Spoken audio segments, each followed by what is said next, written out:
Teruvan Saranai.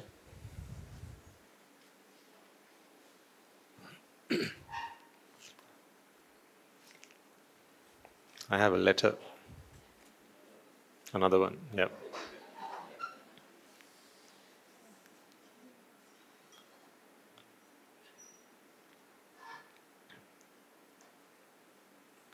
I want to read this to you.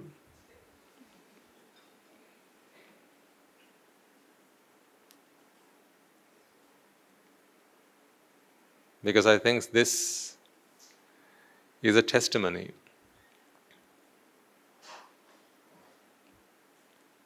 to what we have managed to achieve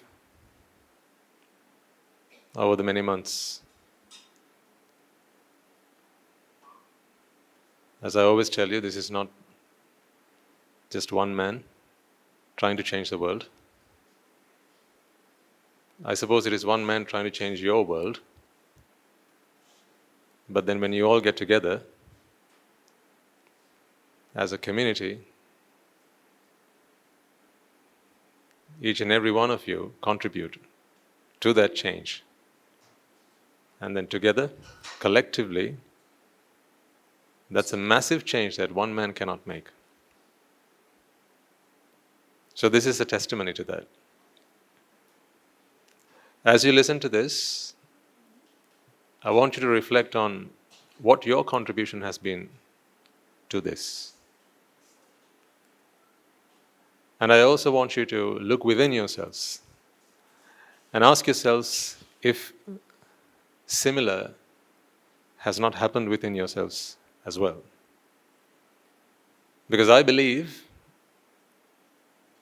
if you have been coming along and you have been coming out of your own desire to be here, not because someone's dragged you here, not because of the free sandwich you get at the end, but if you have been coming here because you want to be here, and you feel that there's something pulling at your heartstrings, something tugging at you every Sunday to get you out of bed, and to get you out of your pajamas, and to get you here, then something has happened within you. That something may be very little for some, still. For others, it may be very profound. For yet others, I think soon enough we will start to see the fruits that will be born on those trees. As slowly but steadily, I am sure, you will start to make headway into experiencing what the Sambuddha-sasana truly has to offer to you. So let me read this to you. Swamin Wahansa. I extend my deepest and heartfelt gratitude to you and the entire community at Jetanarama Monastery, as well as the noble Rajagiriyans.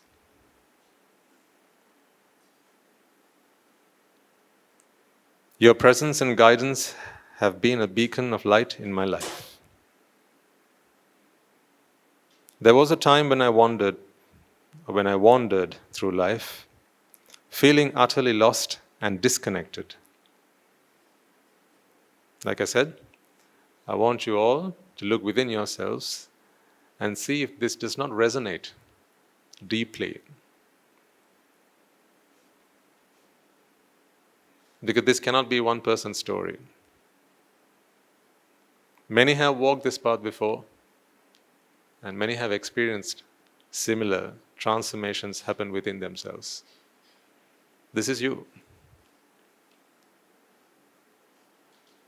There was a time when I wandered through life feeling utterly lost and disconnected. My mind was a storm of confusion and unrest, and I struggled to find even a semblance of peace within myself.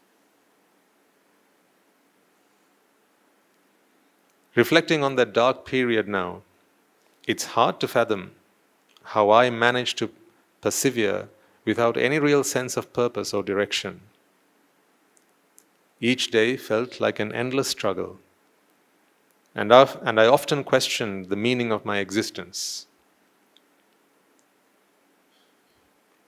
I feel fortunate to have had an impact on this life. This is someone's life.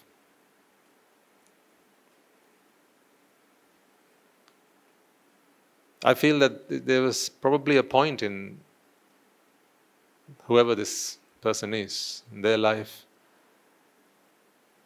where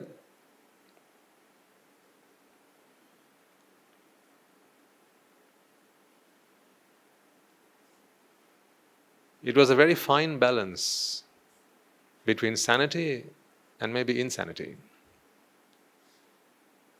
Perhaps it was the Dhamma that changed it all for them. We have heard plenty of stories, ladies and gentlemen, as to how people are driven to the end of their tether, and many a time we receive letters informing us of imminent end to life. I'm not suggesting that this is where they would have gone, but what I'm saying is, this is a testimony to the transformations that have happened in many people's lives. And I also want you to think about what contribution you have made to make this a reality. Each day felt like an endless struggle, and I often questioned the meaning of my existence. I was adrift, yearning for something more, something that could fill the void within me. It was during this time of despair that I encountered the noble community at Rajagiriya. See, they found you first before they found me. So I can't take credit for all of this. It was at this time they found whom? Swaminanse? No, the noble community at Rajagiriya. The wisdom and compassion I found here was like a lifeline, pulling me from the depths of my own suffering. I don't know what karmic deeds from my past lives have blessed me with this incredible opportunity, but I'm eternally grateful for it. My gratitude for this gift is profound and extends beyond what words can adequately express. I firmly believe that this noble community has journeyed through samsara together, lifetime after lifetime. They feel a very special bond with you. And that is what they have tried to capture in a few words in this letter. More so than an expression of gratitude towards the Swamin Wahanses, I feel this is a gratitude that has been extended to the community that is you.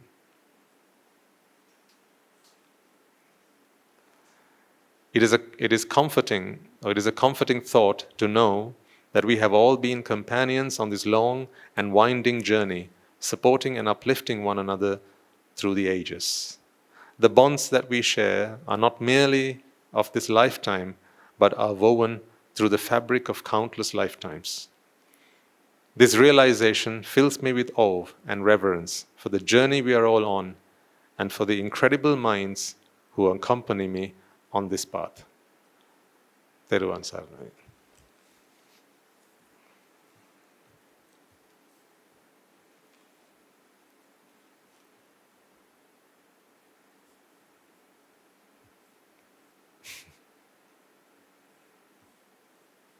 That is a token of gratitude, extended by someone amongst you to all of you. And that is why I mean it, ladies and gentlemen, when I say this. The Sangha is not just the robe bearers, bhikkhus and bhikkhunis, upasakas and upasikas. This is the fourfold community that make up the Sangha. Without you, this could not have been achieved. If it weren't for your smiles, if it weren't for your welcome, if it weren't for your invitation, if it weren't for you making people feel homely when they come here, and for extending your heartful welcome to them. This would not have been possible. I have seen places where monks, nuns, and so forth, they preach the Dhamma. But hardly, or rather rarely, have I seen communities get together for the purpose of salvation, where it is a real sense of one for all and all for one. I feel that that is here with this community. Each and every one of you standing strong for everyone, and all of you standing strong for one.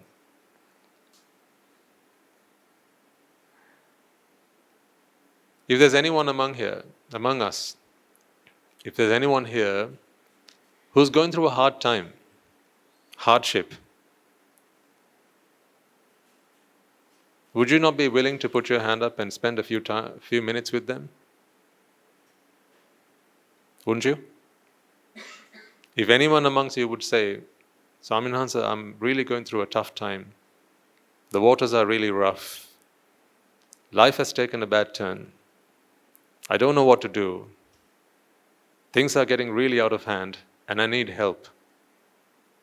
And if I feel that a little chat with one of you would make all the difference for them, is there anyone among you who would say, no, Swamin Hansa, I don't have the time for that? Would you? Of course not.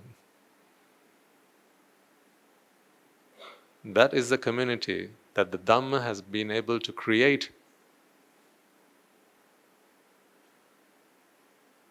And you're all part of that. Each of you is a thread that has woven this fabric. And it is so strong. This is the fabric that will protect you, that will cover you, that will guide you. In that, I want you to see a robe. It's a virtual robe. As a community, as you come together, each of you an individual thread, but as you weave together, there is a robe. That is the Chivara.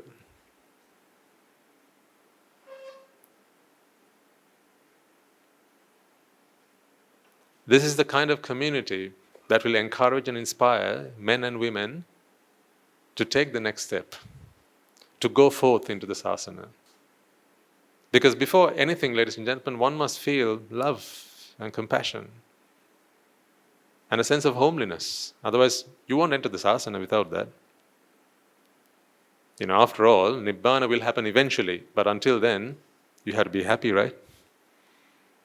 And if you can't find your heart wherever you are, then that cannot be home. So if I can speak on behalf of the many people who have come through our gates over the years,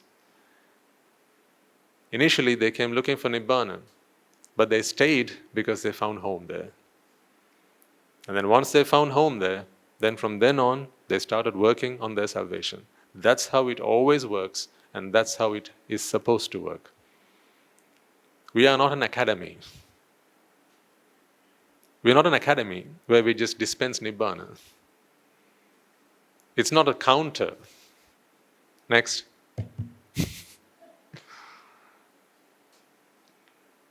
What do you want? Paracetamol? Right. It's not a counter where we dispense Nibbāna. Nibbāna cannot be dispensed in that manner. Nibbāna is something that is born within you. It is a product of many causes. The Buddha, the Dhamma, and the Sangha, together, collectively, they give rise to Nibbāna. I am who I am, ladies and gentlemen, because of the community that I am in. Yes, of course, the Buddha was there as the great teacher. It is to whom we always make our reverence. It is to whom we bring our palms together in veneration. Always, yes. It is he who strode this path alone, with no teacher, with no one to guide him. The Buddha is the only one who can tread this path without a community. Because there is no community to guide him. There's no community to find his faults, to show them, point them out to him. He has to do it all by himself. And that is why it takes so long. The creation of a Buddha doesn't happen overnight, you know this, right? 4 incalculable eons is how long our bodhisattva took to attain to Buddhahood. They're called incalculable eons because you cannot represent it with a number. That's how long it is. It is not 100 years. You can count 100 years. It is not 1,000 years. It's not 1,000,000 years because even million can be counted. It is not 1,000,000,000 or 1,000,000,000,000 years. It's not 1,000,000,000 years.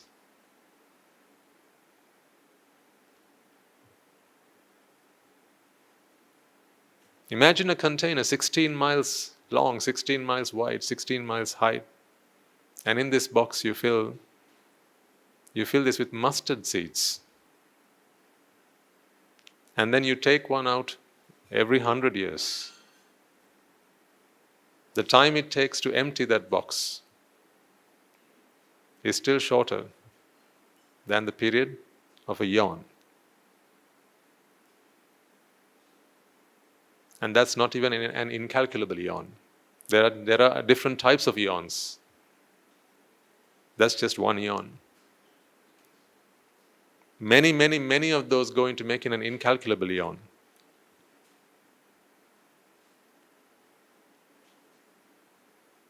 Four incalculable eons is how long it takes a bodhisattva to become a Buddha, because that is the price he pays for not having a community. Simple as that. It's the price a bodhisattva has to pay for not having the community, for not having the sangha. Because without the bodhisattva there is no Buddha, without the Buddha there is no sangha. Because what is the sangha after all? A community that has listened to, understood the dhamma. So without the dhamma, or without the Buddha, there is no dhamma. Without the dhamma, there is no sangha. But that's the price the bodhisattva has to pay. You and I, we don't have to pay that price. You and I, we don't have to pay that price because we have the what? We have the sangha. We have noble association, which is what the Buddha did not have. Therefore, he had to discover this all by himself. So time and time again, I'm reminded when I read these letters how fortunate I have been to receive noble companionship. Remember on the 50th anniversary of these sermons, not the 50th anniversary, but rather on the 50th sermon, you handed a book in which you most lovingly wrote various letters of appreciation and so on. And in that book, as I read them, I reflected on how lucky and fortunate I have been to be in the midst of this community. Like-minded individuals who keep pulling and pushing each other on the path of Nibbāna. Sometimes what it takes is a push. Sometimes what it takes is a pull. Sometimes it just takes a nudge. Just a few words of encouragement. You can do it. Let's go together. I'll give you a lift. What are you doing next Sunday? Surely you can rearrange that engagement for a sermon.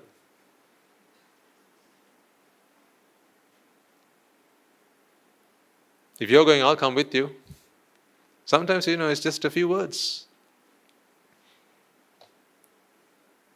A little push here, a little pull there, a little nudge here, a little elbowing there, whatever it takes. All that done with kindness and loving kindness and compassion. And that is that community that has driven you all this while. So, once again, this is a testimony. This is a salutation to your contribution. I don't take credit for this. This is yours. You deserve credit for this. You deserve this praise. You deserve this honor. I want you to rejoice in this. And I want you to rejoice in this because in these words, as you listen to them, you will have acquired merits. If you are happy to listen to me read this, then that would have earned you merits. May those merits help you and guide you further to take another step on this journey to your own salvation. Because what we have given to others is what we get back, ladies and gentlemen. That's always how it is. That's always how it is. So you have made this happen for someone. And this is only one person amongst many. So therefore, if this has happened for one person, I'm sure it has happened for hundreds. Similar has happened for many, and you have all been behind that story. I want now you to be part of that story. Be part of this journey. Let the collective effort guide you. Let it inspire you. May it take you further. And on this path, noble association is what we need. It is what we have today, which we will not have forever. So whilst we have it, we have to make sure that we make use of it. Because once noble association has come to an end, once that has expired, then that will be the end of it all. And then we have to wait for the next bodhisattva. We are assured that there will be another Buddha in this eon. That is what makes this a Bhadra Kalpa. One more Buddha to come in this eon, and after that we don't know how long it's going to be until the next Buddha's arrival. But then, who knows where you will be when that Buddha comes into this world? I'm not willing to take that gamble. I don't know if you feel so adventurous, if you feel so brave, to be so willing to hang around till the next Buddha comes along, because let's be honest, the next Buddha is going to come and preach the same thing. He's not going to put it or dress it up any differently. His teaching will be the same. Because all Buddhas do is they don't invent different things, they just come and discover lost land. The land of Nibbāna, the land of paradise, it is lost, covered in the sands of time. What they do is they just come and discover what was once discovered, they rediscover. And the next Buddha comes and rediscovers. And the following Buddha, he rediscovers. That's what happens. And when that land is found, then we can all go and inhabit that land for a while. Those who are inhabitants, they get their job done and they exit samsara. Those who don't, well, they have to wait for the next boat. How long have you been waiting?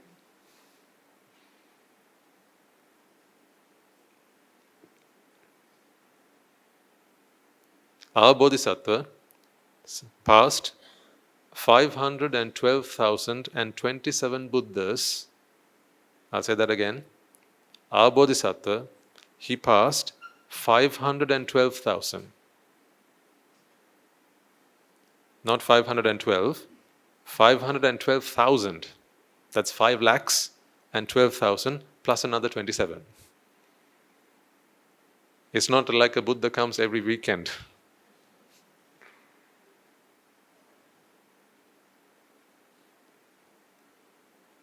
And in that period, there have been many eons without Buddhas. Many eons without Buddhas.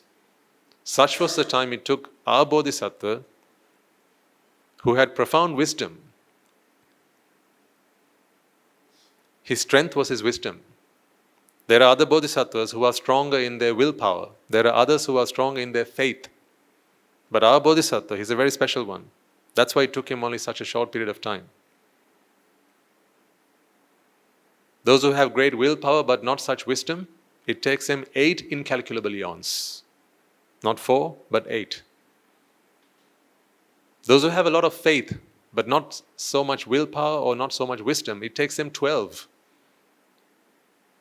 Not years, incalculable eons.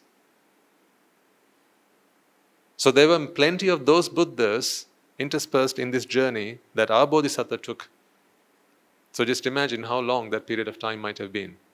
And today our Buddha has also passed into Parinibbana, and you and I, we are still here discussing about his great feats. And how he managed to become a Buddha, and how he managed to pass all those Bodhisattvas. We talk about the adventures of our Bodhisattvas, and yet you and I, we are still here. It's a pity, isn't it? So that is why I keep encouraging you all the time. Let's not hang around to talk about how great the Maitri Bodhisattva is. and how the mighty Buddha was such a great human being, and how he also walked the surface of this earth and was such a blessing to humanity. Let's not hang around to talk about him. Because we now have the opportunity in our bodhisattva, in our Buddha's time, to attain Nibbana. So it's tantamount to attaining Nibbana, your practice that you put towards that. It is essential that you work towards that. Not on my behalf, but on yours. So, that's why we are here. That's why we are here to learn the Dhamma, so that we can use it on our practice and to help us achieve what we were born as human beings to achieve. Let's bring our palms together then. In veneration of the great master, our great teacher, the Buddha who sacrificed himself, who sacrificed life and limb, and many long years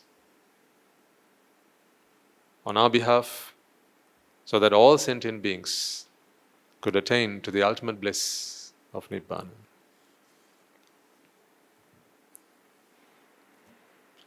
Namo tassa bhagavato arahato samma sambuddhassa.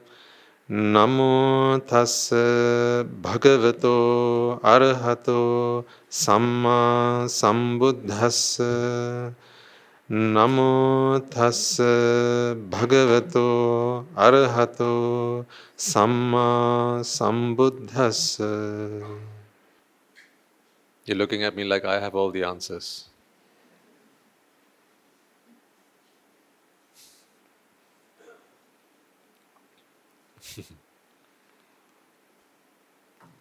It's not my task to give you all the answers.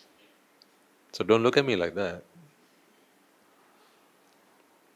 Those who have the problem, they are the ones who have the answers. It's not like you have the problem and I have the answers. If you have the problem, you also have the answer. You're just blind to the answer, that's all.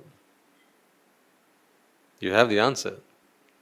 If you took a bit of string and tied a knot in it, now you have a problem.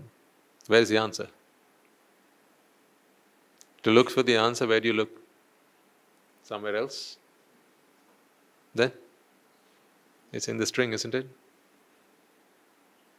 If you want to undo the knot, right? You take the string, you inspect it. You bring it closer to your eyes and you look at it. You really study the problem. In your study of the problem, the answer becomes obvious. So it's not like the problem's one is somewhere and the answer is somewhere else. So the problem is with you, then why look at me? I don't have the answers. You should look within yourselves.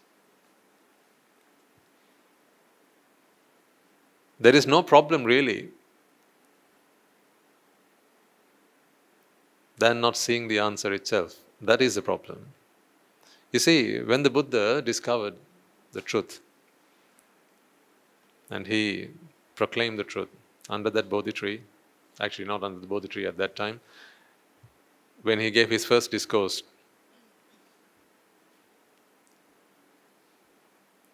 to the 5 ascetics, and he said, "Today I proclaim the truths, the 4 noble truths." It is said that at the end of this discourse, one individual in the audience, there were 5 of them, one of them attained the state of stream enterer.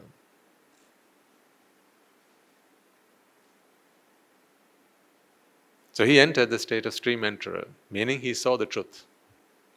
He became a Sotapanna. It was only the truth that the Buddha uttered. The Buddha uttered the truth.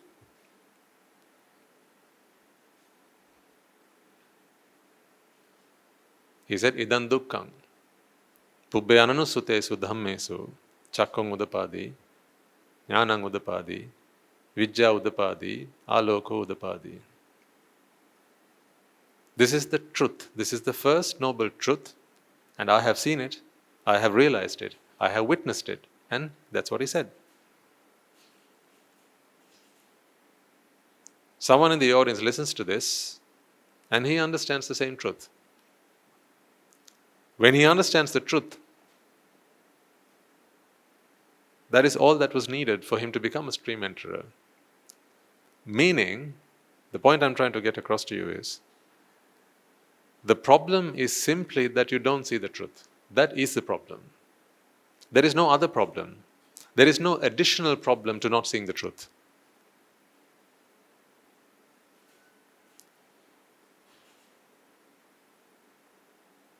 Does that make sense? There is no additional problem to not seeing the truth. Not seeing the truth is the problem. Because here's what happens when you don't see the truth. Everything else you see is a lie.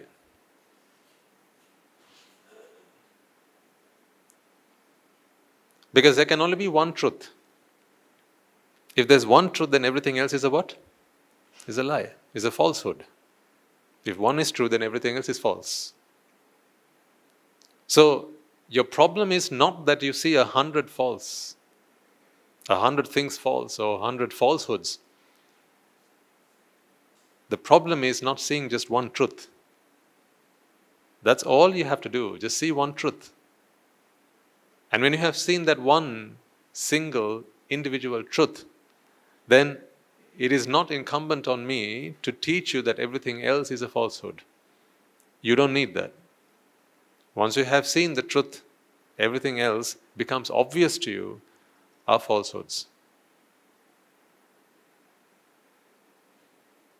So all we have to do, ladies and gentlemen, is just see the truth.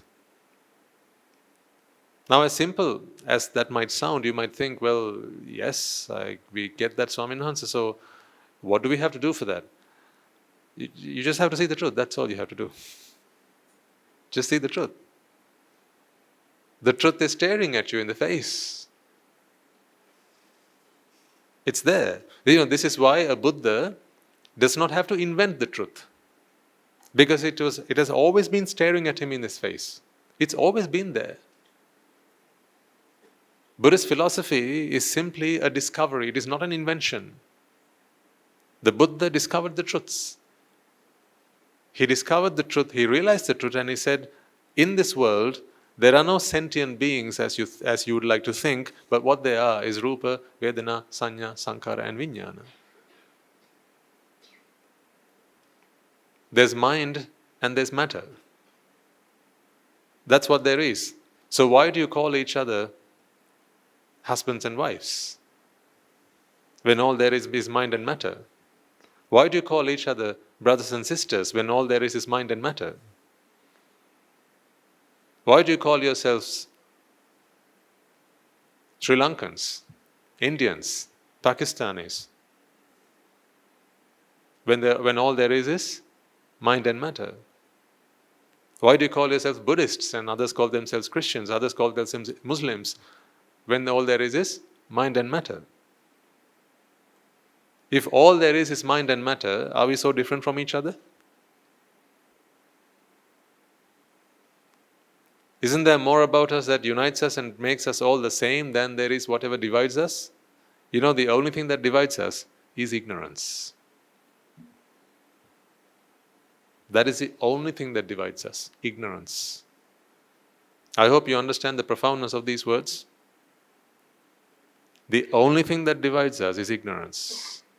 Whenever you think to yourself, right from the very basics, right? Whenever you think to yourself, whatever your identity is, you have an identity card, you have a passport, right? On there you have your credentials. This is my identity, this is who I am, this is where I'm from, this is my first name, these are my surnames, my given names, and so on, right? When you look at that piece of document, or that piece of paper, and you look at it yourself and think, that's me. That's not me, that's ignorance. When you look at the person next to you and you feel that this is me and that's another person, we are individuals, right? That's not another individual, that's just ignorance, because out there is not another individual, that's just mind and matter. So within you, what is there? Mind and matter. So whenever you sense that this is me and over there is another person, on to my right is another person, in front of me is another person, and behind me is probably another one. Whenever you sense that, ladies and gentlemen, that is not another person who's there, left, right, forward, or behind. That's just ignorance. And where is ignorance? Either side of you, in front of you, or behind you. Where's ignorance? Within you. That's all there is.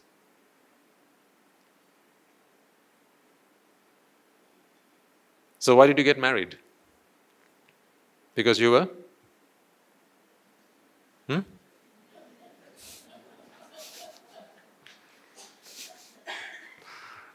I think that you will agree.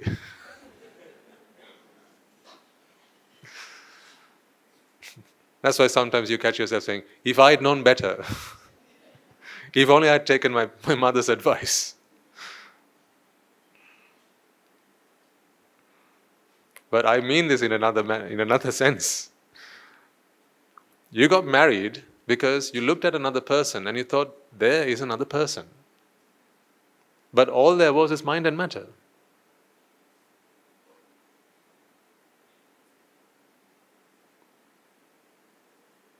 You are attracted not to the other person, you are attracted to a creation within your own mind. That's the irony of this. You never got married, ladies and gentlemen, to who you thought there was.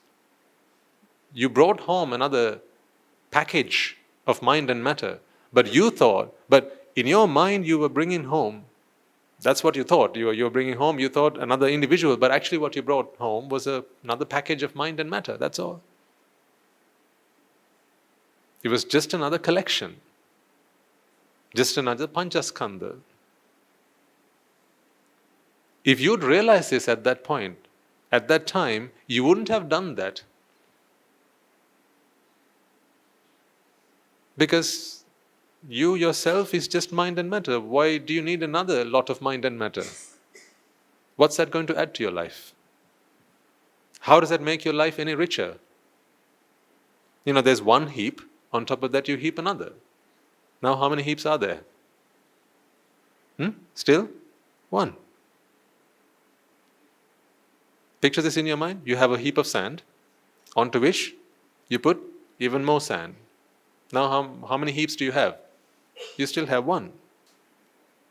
That's all there is at home. When you were alone, you were just mind and matter. Then you brought someone home. Now there is you and another person. What's actually there? Still more mind and matter. That's all. So what was that whole task for? What have you achieved? What have you accomplished? Nothing really, but inside you think, now I'm a family. Now we're a couple. Now I'm in a relationship. There is no such thing called a relationship besides what you own think. It is your own ignorance which makes you think that you're in a relationship. You are not in one. You think you are in one. That's why oftentimes you're fooled. That's how people trick you. There are times when you think you are in a relationship with someone, but they don't think the same. You think you're in a relationship with someone, but they don't think the same. They think they're in a relationship with someone else. So where's the relationship then?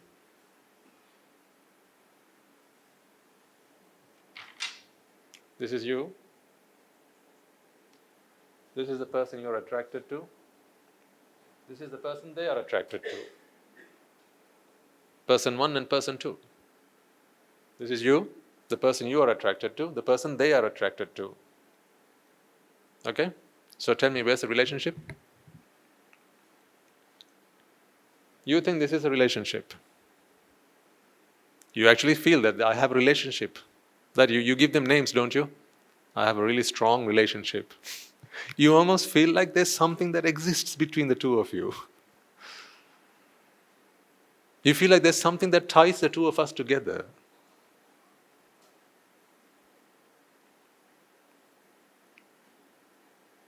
Remember when you were on the porua? Right? They kept your little fingers together.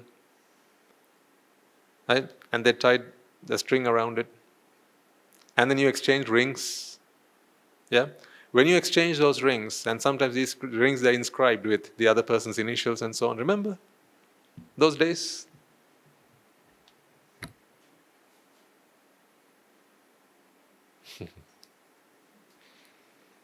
No, I didn't read them off a book. Been there, done that. I worn the t-shirt. Now I know what it feels like. So you thought you had a relationship. You thought that actually there's a relationship that exists between the two of us. That's why when a third person tries to enter, you say, hey, excuse me, she's mine. She's taken. Hello, she's mine. So somehow he's supposed to know that. He or she is supposed to know that you have this something special between them. It's like you feel like there's some kind of rope or something that ties the two of you together. There's a bond, like a physical bond. You feel like there's a physical bond between the two of you. No such thing exists, ladies and gentlemen. So when I draw this relationship between the two of them, if I do it like this, what's wrong about this? If this arrow, this double-headed arrow, is supposed to represent the relationship that these two people have, what's wrong about this diagram? Have a think. This arrow, this double-headed arrow, is supposed to represent the relationship that these two people have with each other. Okay? Once again, this is you. This is the other person. You have a relationship with them. This arrow is supposed to represent that relationship that you have with the other person. What's wrong about this relationship? What's wrong about this diagram? It is a misrepresentation of what a relationship is actually all about. It is a complete misrepresentation. Would you like me to correct it?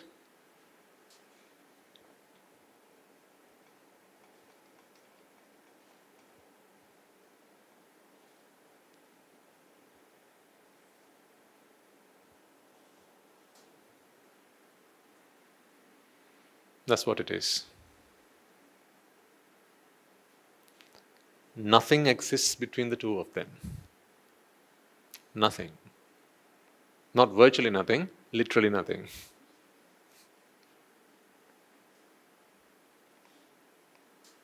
The fact that this person is my whoever is only in the perception of this individual. It's purely perceptional. 100%. That's why if they lost their memory, then what happens to the relationship? That's gone with it.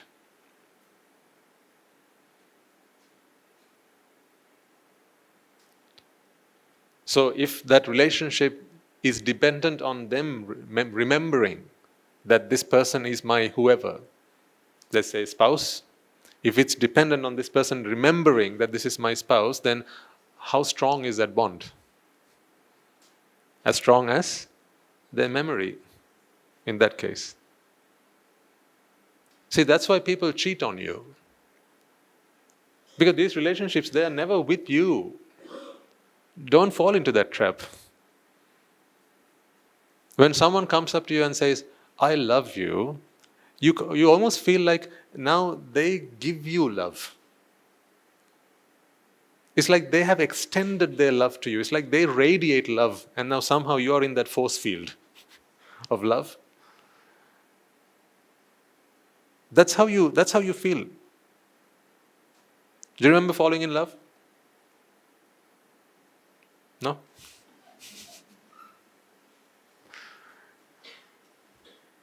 Yes, you fell into it. That's true. See? You dug it and you fell into it. That's how you fall in love. But when you had that experience for the first time, if you remember, falling in love, yet you almost felt like that person, the other person to whom you're attracted, the other person to whom you feel this sense of affection, is actually giving you something. Did you not honestly feel that? Like they were extending something to you. Like, here's my love. And so therefore, when they gave you a bunch of flowers, maybe they gave you some chocolates or maybe some other gift, you felt like that was another extension of their love. And remember asking them, will you always love me? Will you? Will you always love me? And when you were in their embrace, you felt like that was a show of affection. You felt like when they touched you, they were somehow sending love. Think about this. Remember when they caressed you, petted you, stroked your head, or held your hand? Isn't that why you feel excited when your loved one holds your hand? You almost feel like the love that arises in their heart, and you think that's where it arises, somewhere here, when it has nothing to do with love, really, right? Because it's in the mind, right? But you think it's in the heart somewhere. So when you do a heart transplant, what happens?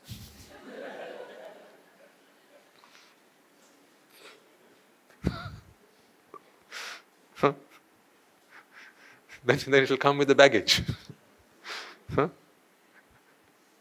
So everyone they felt they were in love with, now you also have love towards them. That's not how it works. Science has proven to you that love is not in the heart.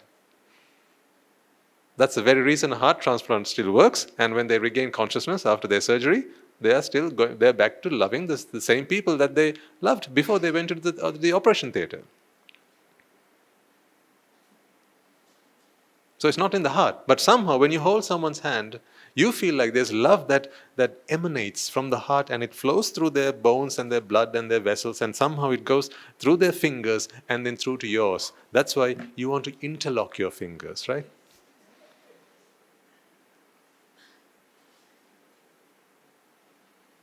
Huh? Because through these fingers, love flows, doesn't it?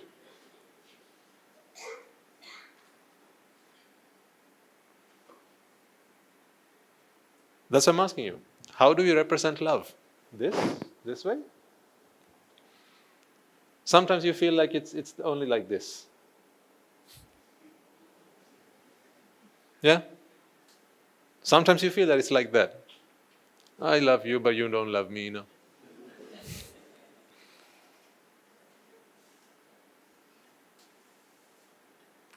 What happens when this happens? When you feel it's like this, then it becomes a nuisance. Yes? You don't love them, but they say they love you. And then they keep coming after you and they become a stalker. But you want this. Mutual love. But let's open our eyes to the truth. No such thing exists. There is not a love that flows through you to another person, ladies and gentlemen. Love does not work that way because love is an emotion. An emotion only lives in the world of perceptions. It's like fear. Can you transfer your fear to someone else? I mean, if you can transfer love from one person to the other, then you must also be able to transfer what? Fear. What about sorrow? You should be able to transfer sorrow as well, right? So, someone's lost their loved ones. Then you go to the funeral, and someone's grieving over their mother's death. Now, if you can transfer love in that manner, you should also be able to transfer what? Grief in that manner. So you should go to the funeral and say, whatever you do, don't touch me. Why? Because if they touch you, what would happen? Then grief would flow through their body to you. You know it doesn't work like that. But why do we feel that when we love each other, we have to hold our hands because that is the way they transfer their love to me? I mean, you can transfer blood, but you can't transfer love.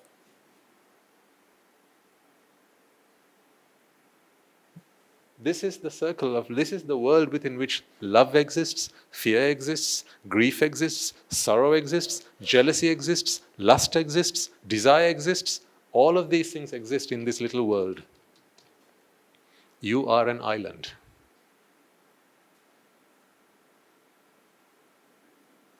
Trust me. You are an island.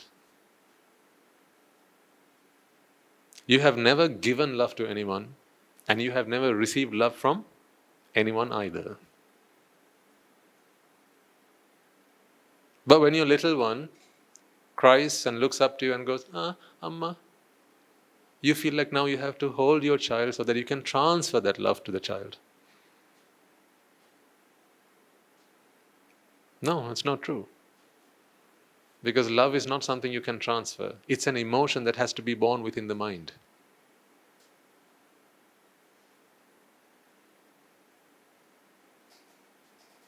This love that you speak of is an emotion that the mind feels when it feels inadequate. I don't know why I feel like dissecting love on the dissecting table today, but that's the topic that's come from how. Let's talk about it. It's a feeling that you feel within yourself when you feel inadequate. The love that you speak of. I'm not talking about noble love. I'm talking about the love that you feel that one person has to give to the other. That love you feel when you have a sense of inadequacy within yourself.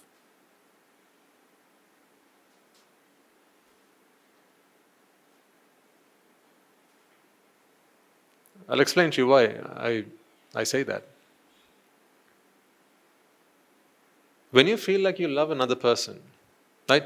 Take whatever example comes to mind right now.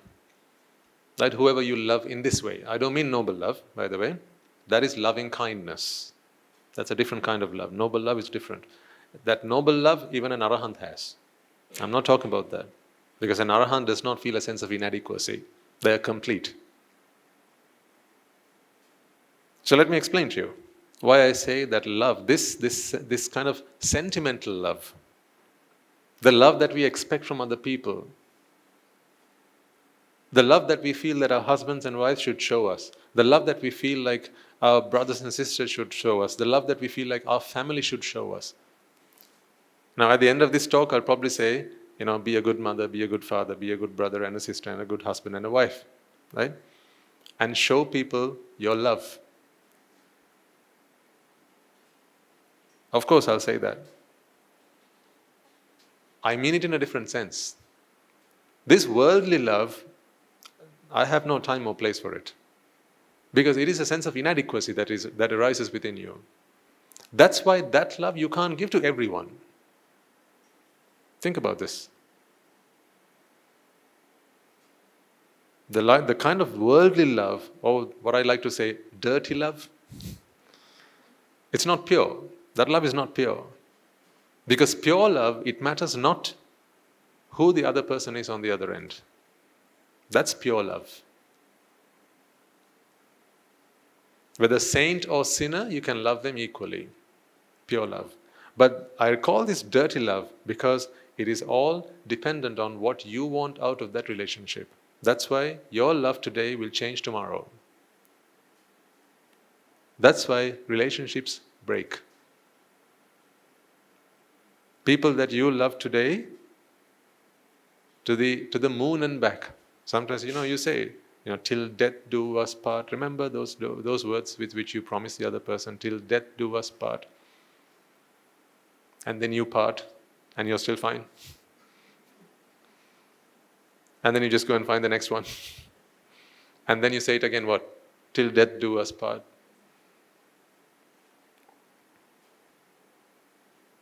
That's why I say that kind of love, dirty love,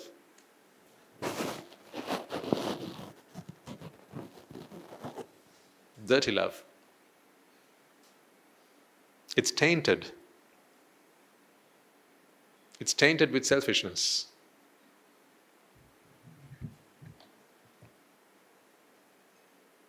It's a feeling of, here's what I want from the other person, and if I get that, I feel good. That love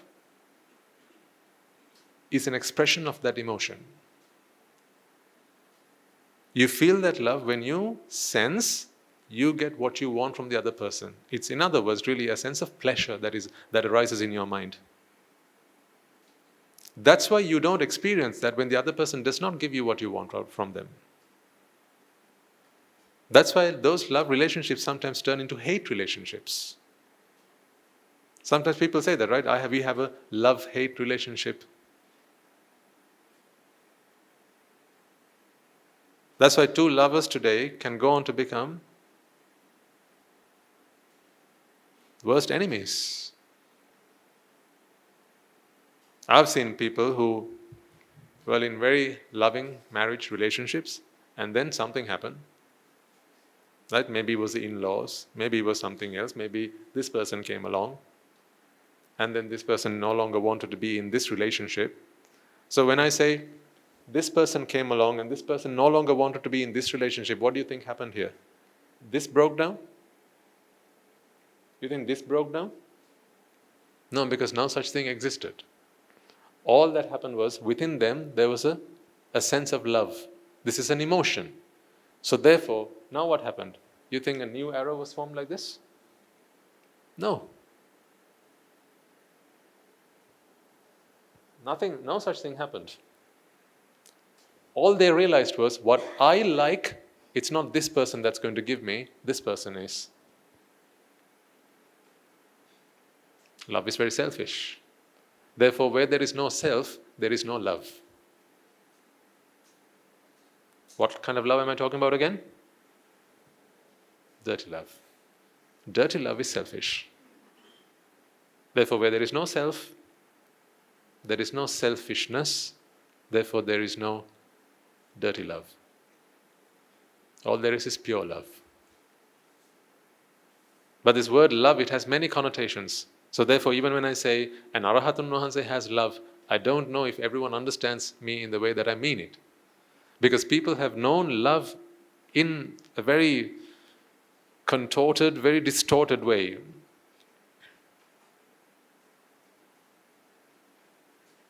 We human beings were not meant to love each other in that way. Because you know what? When God created man, He created him in His spitting image.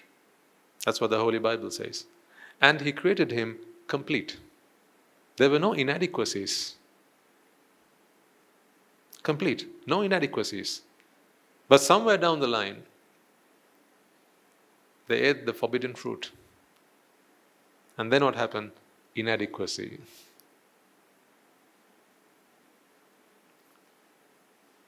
Adam and Eve lived together happily, no problem. They didn't feel like they had to love each other, not this way. Because they were complete. They didn't have a sense of inadequacy. But the moment they took a bite of that apple, the first thing they did was they covered themselves up. They covered up what became all of a sudden their private parts.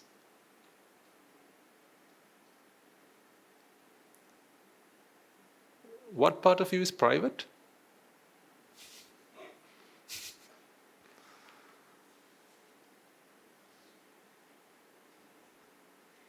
I want you to start thinking outside conventional norms, okay? Because while we are here, we are at university. Okay, this is the University of Nibbāna. Right? So while you're here, I'll encourage you to think outside societal norms, outside conventional norms, but as you step outside these doors, you go back to your old lives. Please. Okay? When you leave this room, there are private parts, which you have to keep private. Right? But after you come in through this gate, through these doors, and sit yourselves down, then I will ask you I'll start questioning. I'll start questioning you in ways you may never have been questioned before. Ways in which your most fundamental principles, things that you thought were the basics, the fundamentals, the foundations of your existence will be questioned. Because I'm trying to prove that you are nobody.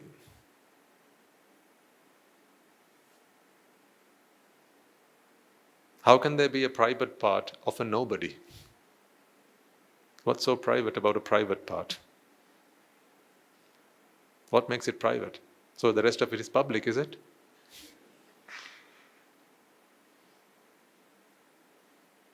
Just think about it. Why are some parts of our bodies special in some way?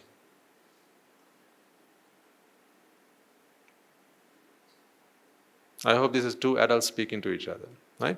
We are having a mature conversation.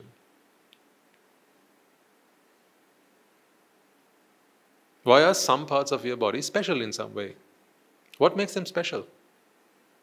Think about it. When you touch your wrist, right, or your hand, that's a sensation, isn't it? That's all it is. There are touch receptors here, there are pressure receptors here, there are heat sensors here, and so on. And when you touch this, there's a stimulus. It carries a signal. It carries a signal to your mind through your brain, and then you perceive that the touch has happened. Rupa, Vedana, Sanya, Sankara, Vijnana, that process. What about when you touch up here? Same thing happens. Here, elbow, shoulder, chest. Keep going.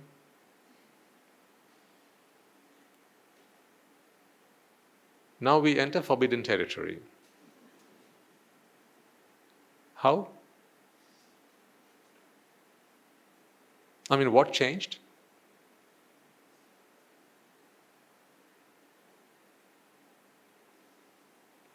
It's all in the mind. This is all to do with the views that people have taken on. These are the views that people have been indoctrinated with. But once again, let me be the first to say that when you're out in society, you have to abide by societal norms. Right? So we cover ourselves up because out there are people who believe that there are some parts in your body which ignite the fire of lust within them. Out of compassion, you have to dress appropriately. We need to dress up, yes, so that we can cover ourselves from the elements. Otherwise the heat gets you, the cold gets you. Natural forces, they get you. So this is a barrier that you put, a shield of sorts to protect yourselves. But my question is, what is it that is about you? What part of your body is private? What makes it private? What makes it special? Why is that part treated differently? If all there is skin, if all there is under the skin muscle, and if all there is bones and blood, right? And the things that make them were the very things that made this as well. The food that you ate, that's all. What makes those parts special? And then I have another question to ask you then. Why is it that when you see certain parts, particularly of a body that you believe is of the opposite gender, some strange, funny feelings arise within you? Feelings that you don't feel when you see this or a thumb?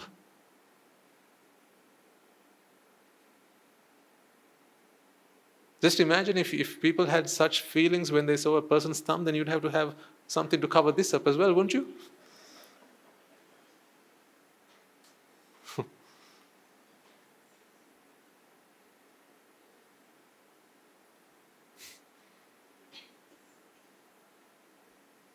Think about it. In our bodies, we have organs to serve various purposes. Our hands, our arms, it enables us to touch things, carry things, lift things, move things. That's what these things help us do. Our chest helps us breathe, keeps ourselves upright. A mother has a breast so that she can feed her child. That's what it's there for.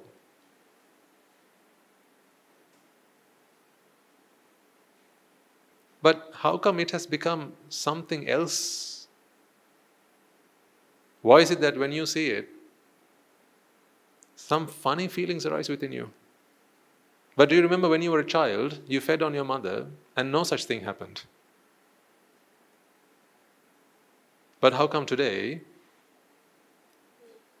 those images, you have a different class of websites that glorify that and somehow say, these are special parts of a body, and to see them naked, then you have those websites. They're called pornography. How did that become pornography? If looking at those organs is pornography, then what's the first thing you show a child when it's born?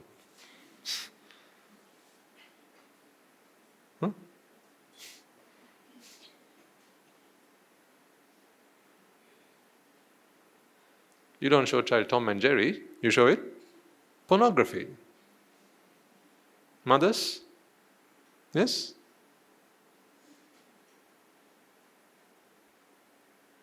What is it about that part of the body that makes it obscene? What is it that makes it private? What's so private about it? It's just a part of the body.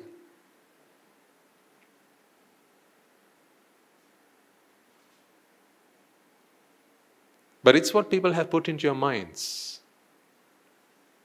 I remember when I was young, and as I started growing up, right, and exposed to society, classmates, friends, they'd come and talk about these things. You'll all have had similar experiences. Media was partly responsible, but friends did most of it. So-called friends. Because, they were none the wiser. They'd learned it from their friends and so on.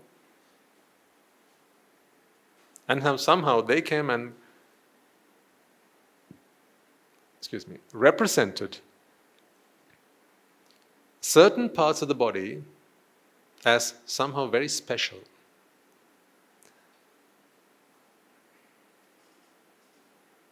Somehow they had more, something about them that the other parts of the body didn't have. So therefore they had to be covered up.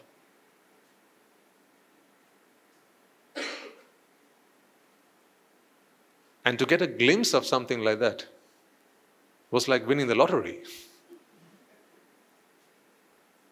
That was the picture that was painted in our minds. Growing up, this happened for all of us.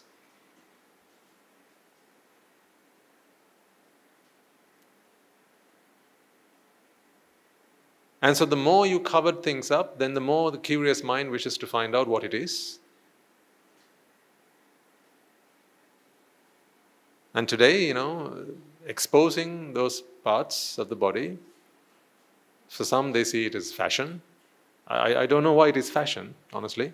For others it is obscene. I don't know why it is obscene either. For others it is offensive. I don't know why. How is that offensive? How is that porn? How is that obscene? I don't know. I don't understand that. I understand it. I understand. I'm a man of the world. I understand what they mean. But I don't get why. It's flawed thinking. It's weird. It's corrupted thinking. The problem is in the thinking.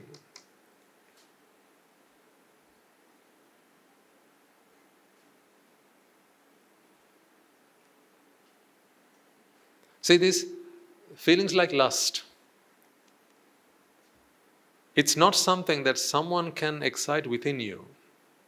No one has the power to ignite the feeling of lust within you. They don't. It arises within you. It's not something that can be given to you from the outside. It has to arise within. So if it's something that has to arise within, then it's not in the part of the body, is it? Think about it. If you are thirsty and I have water, I give you water, you drink water. Okay? I have given you water. Fair enough. If you want more water, I have to give you more water. Fair enough. So I have given it to you, meaning something external has done that for you. But lust is not something that comes from the outside. It's not something that someone can give you. If it's not something that someone can give you, then it cannot be a part of another person's body, can it? It has to arise within you. If it has to arise within you, then it's not something that can come from the outside. So why do you think that it's something that comes from the outside? So I'm questioning the things that you look at.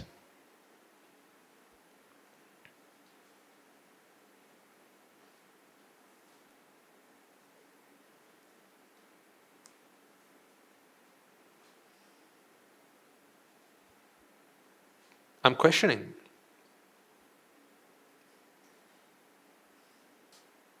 I'm asking you to question your behaviors. I'm prompting you to question your habits. More so than anything, I'm appealing to you that you don't insult your intelligence. Because you are. If you look at a picture or a video or something of a naked person, and it ignites feelings like lust within you, you're insulting your intelligence. You're insulting your wisdom. At least, ladies and gentlemen, you must understand that no such thing can come to you from the outside. Lust is not something that someone else can, here, catch it.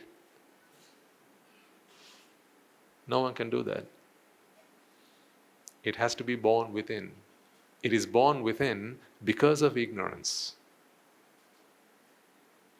The ignorance that an outside world object can issue or offer lust to you, that ignorance is what creates ignorance within your mind. The same goes for love.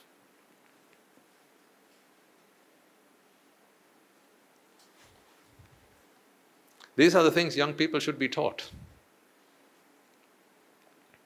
in primary school.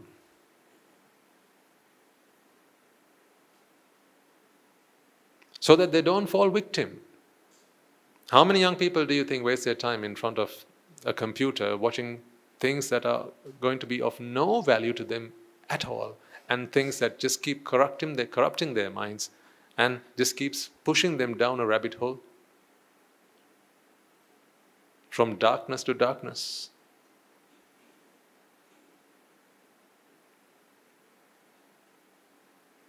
Because once the fire ignites, it's like a wildfire.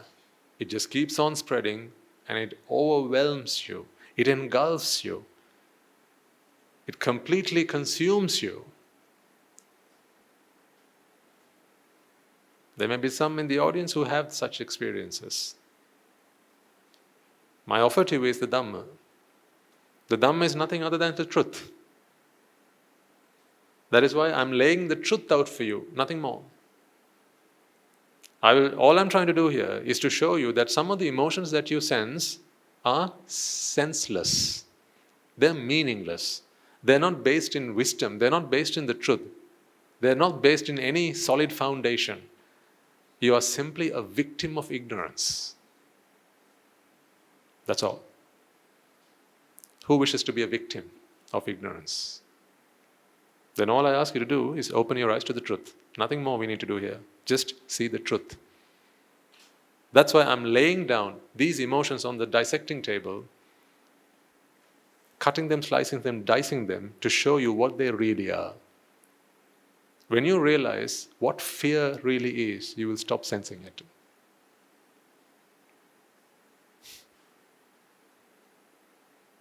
When you realize what dirty love really is, you'll stop sensing it. When you realize what lust really is, you'll stop feeling it. What does that tell you about lust? It lives, it thrives in the dark.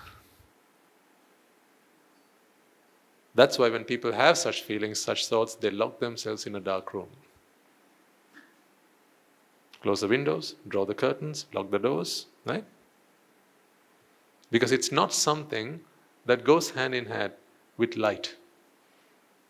It's not something that is complementary with wisdom, with intelligence.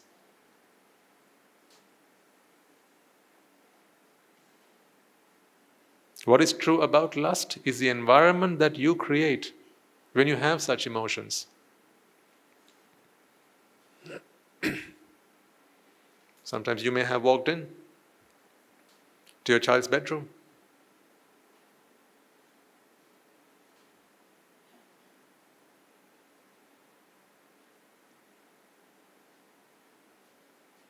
But when these things happen, parents, if you ever find your children, do realize that they're simply victims of ignorance. So if they're victims of ignorance, it is not your job to hit them, beat them, shout at them, kick them out of the house. Then who's the other bigger victim of ignorance?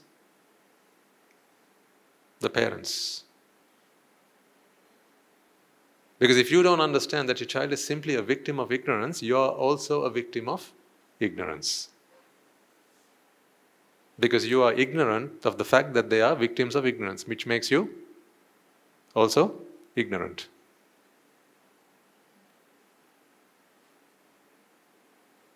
I mean, this is a grave concern for parents, I understand that. And nowadays, with mobile devices in their hands and in their pockets all the time, 24/7, now you can't stop them. Because those days, you used to be able to walk into their rooms and watch what they have on their computers. But now their computers, they travel with them.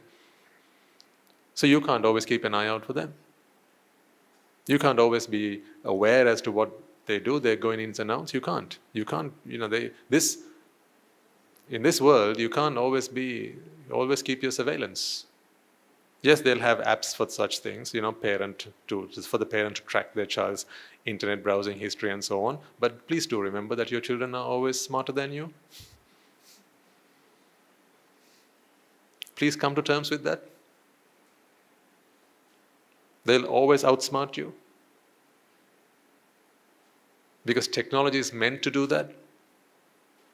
Technology will only thrive if the younger population always outsmart the older population, so it will always be more sophisticated.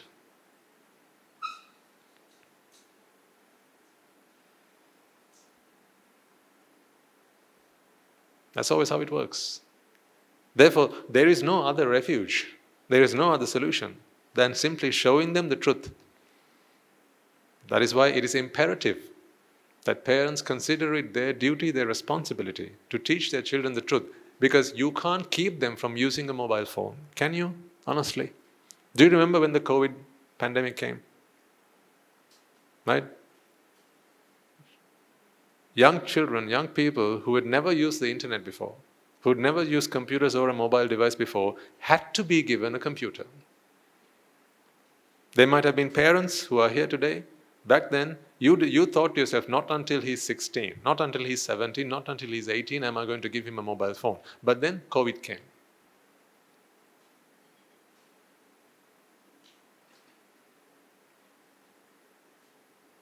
Because the schools had to continue teaching.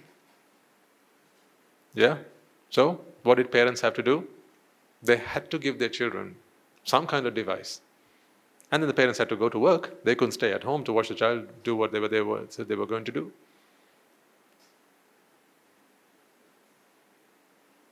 How many parents know about firewalls? It's not a wall on fire. But ask your child, they know.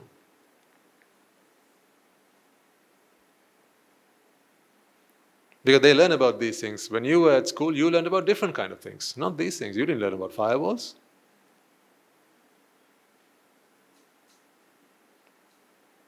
Therefore, you can't outsmart your children. They're always one step ahead of you. That I promise you. They're always one step ahead of you. Because they always keep abreast with technology, what's out there, what's going on. They talk to their friends. So you can't outsmart them. Therefore, the only thing that you can do for them is to open their eyes to the truth. That you can make it mandatory for them. Just as they have to take a shower every evening before they go to bed, they have to learn the Dhamma. That you can make mandatory. If you can't beat them, help them.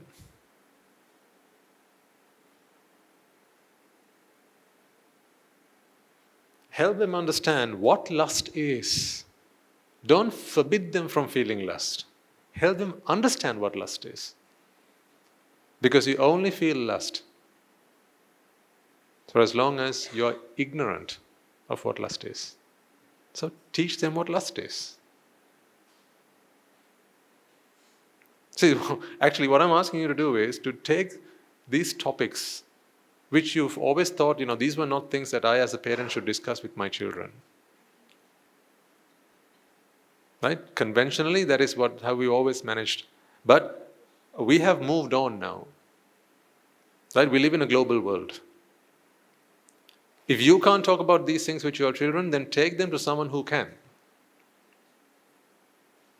Not to their mates at school. Take them to someone who can teach these things responsibly. Bring them to the Mahasangha. We will teach your child what lust is. When the child understands that lust is nothing other than them sacrificing their happiness on the altar, they will not do that anymore. When a child understands that pornography and watching it and the fire that ignites within is never something, this feeling of joy or that whatever, exhilaration, that feeling that they get is not something that the video or the image or any naked body can ever give him. It's something that is born within. When the child understands that, they're only ignorant. They're not stupid. They're not stupid. They're just ignorant. If they're stupid, you can't fix them. But if they're ignorant, you can teach them. You teach them math, don't you? You teach them science. You teach them geography. You teach them how to cross the street. You teach them how to count money. You teach them how to do a job, how to tie their shoelaces. Why don't you teach them what lust is?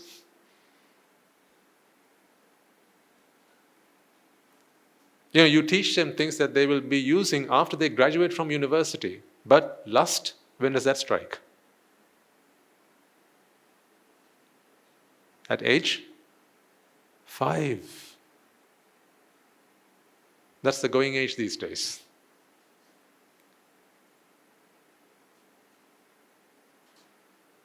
When you come to a monastery, you've seen, right, little bhattas, our noble hearts, little children, right?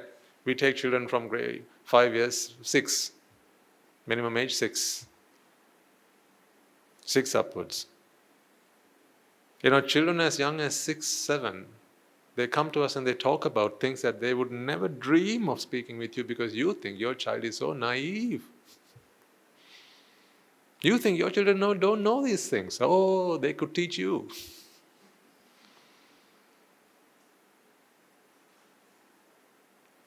Just because you don't talk about these things with your children doesn't mean they don't know.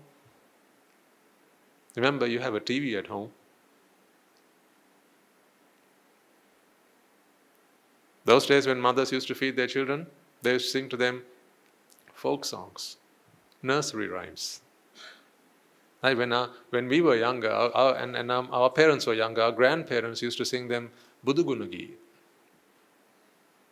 That's what they used to do. But these days, mothers don't know any of these things. So when they feed the child, if the child is becoming a little bit restless, what they do is give them what?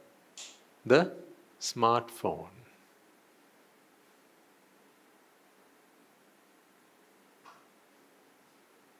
Here with the angry pigs. Play that.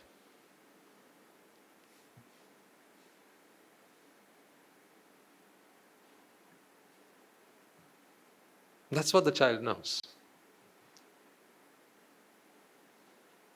So from age 3, 4, 5, the child is now familiar with technology. It's only a matter of time because the device that you're giving the child, putting in his hand, is sharper than a knife. It's sharper than a knife. A knife will only cut once the child learns a lesson. Don't they?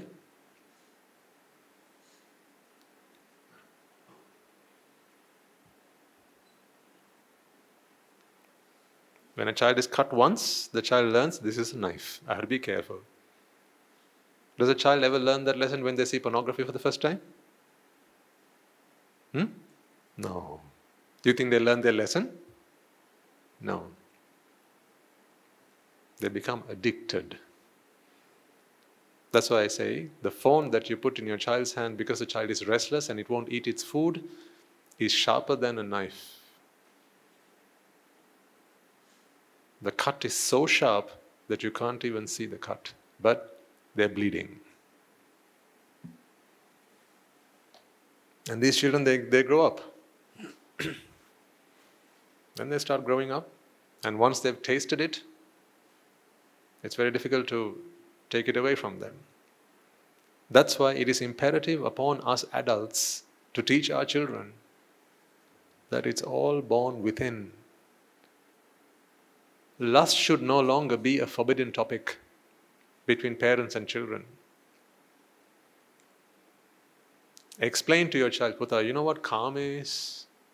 Let me explain to you. You know what sensuality is, Putra? Let me explain to you. You may not need to start talking about, the fifth sense. You can start talking about other things. Because if the child is intelligent, they'll be able to apply it to every situation.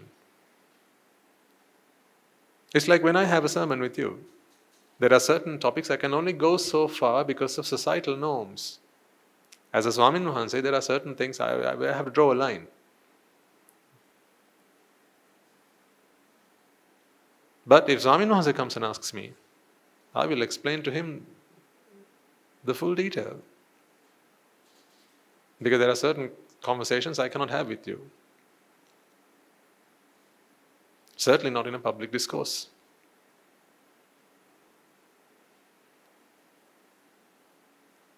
If you're a female, then the boundary is much closer. There's really very little I can go. But that's why we have an Anagarika Mahatmyas. So you can go and talk to them. I'm inviting these parents, dear parents, take your children before they turn 18. Go and sit them down with one of our Anagarika Mahatmyas and have them discuss the topic of lust. So that they understand what it is about. Before their 16th birthday, let them have that opportunity to understand what it is. That is all born within. It's not something that another person can give you if they understand that they're no longer going to need to watch pornography. But what happens is, after they get a taste of it, now it's like suckling on a mother's breast. Now to get their kicks, they have to sit in front of a computer. Some children are so addicted, ladies and gentlemen, they can't wait for 5 minutes until the bus arrives. The phone has to come out of their pockets and they're on their websites. Some have made that their homepage. It's like they switch on the computers just for that. They survive on it. It's like their lifeline. Because internally they have become so addicted to it that they don't know a life outside that. They don't wash, they don't eat. Right? They live like pretas. This is what is about to happen to them.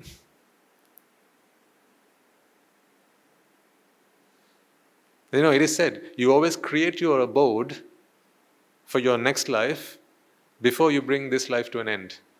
And you can see that with such people, when they get so addicted, when it completely consumes them. And some children we've seen, right, they don't wash themselves, they don't eat, they don't do anything. They don't do their household chores, nothing. They just lock themselves in their rooms, draw the curtains, everything dark. Now all they need is their computer. They don't even feel hungry. Because hunger has no room to enter their minds, because they're just constantly either engaging in such activities or resting because it's too exhausting. Some just keep draining themselves right from morning to evening, and that's all they do.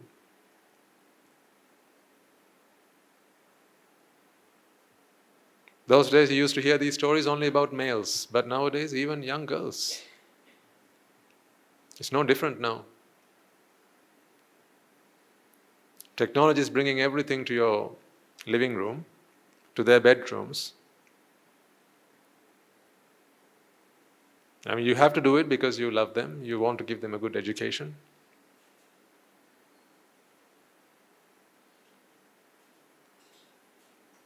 But who's going to have the conversation? The conversation. I'm talking about the conversation. Who's going to have the conversation? Who's going to sit them down? Because it's not something you can probably talk about at the dinner table. Maybe you don't know how to make a start. Maybe you feel this is inappropriate for a mother to be talking to her son. Sometimes maybe you're dead scared. What if I start talking about these things and he starts feeling like that about me?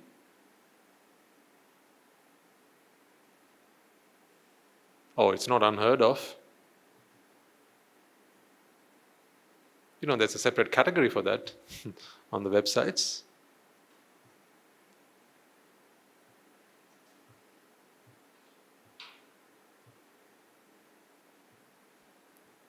That's what I'm saying, you have to teach your children, just as you have to learn for yourselves. If you are also victims of ignorance, then how can you help your child? If you see a certain part of a person's body and you feel, you have this sense of these emotions, then how can you teach your child? That's why if you can't do it, then bring them to the Mahasangha, so that we can help. Don't misunderstand this word help. It's not really like helping someone in the lurch. It's about educating. It's about imparting knowledge. This should be in the syllabus, is what I'm saying.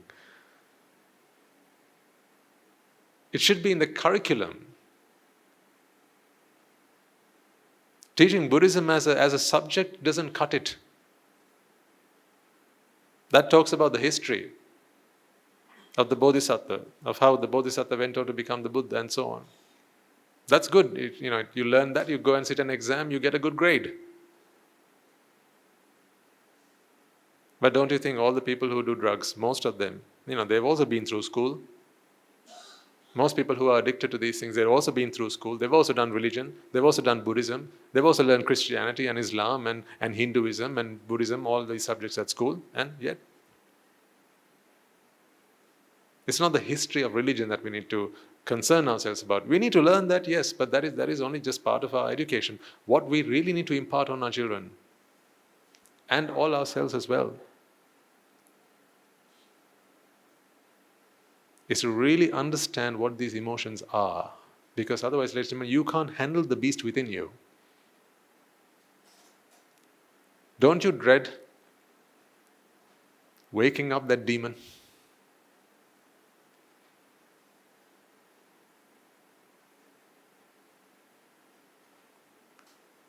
You know what that feels like, because you've been there.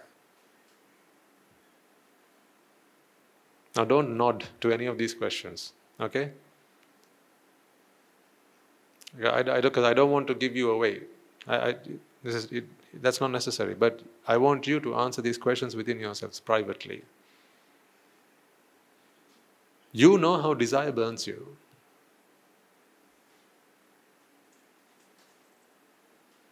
You know how anger burns you from inside. You know how lust burns you from inside. Yes, you're all very respectable people, that I understand. But respect goes down the drain when lust surfaces. Because you are not a fixed person. You are what your thoughts are. So when anger comes to you, are you a respectable person from that point on? No.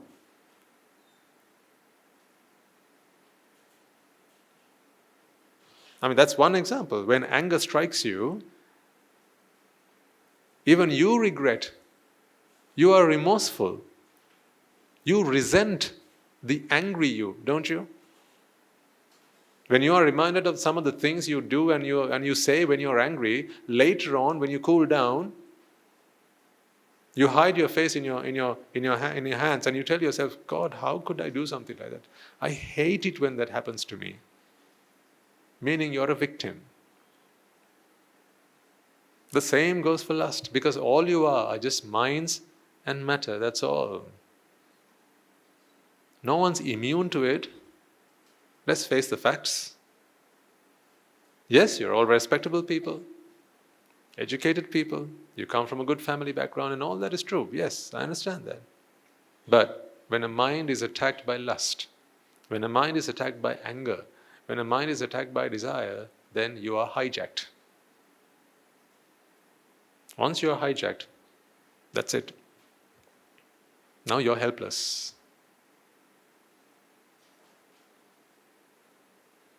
Aren't your children respectable? If you are respectable, aren't your children respectable? Then why is it that they do things that they can never share with you?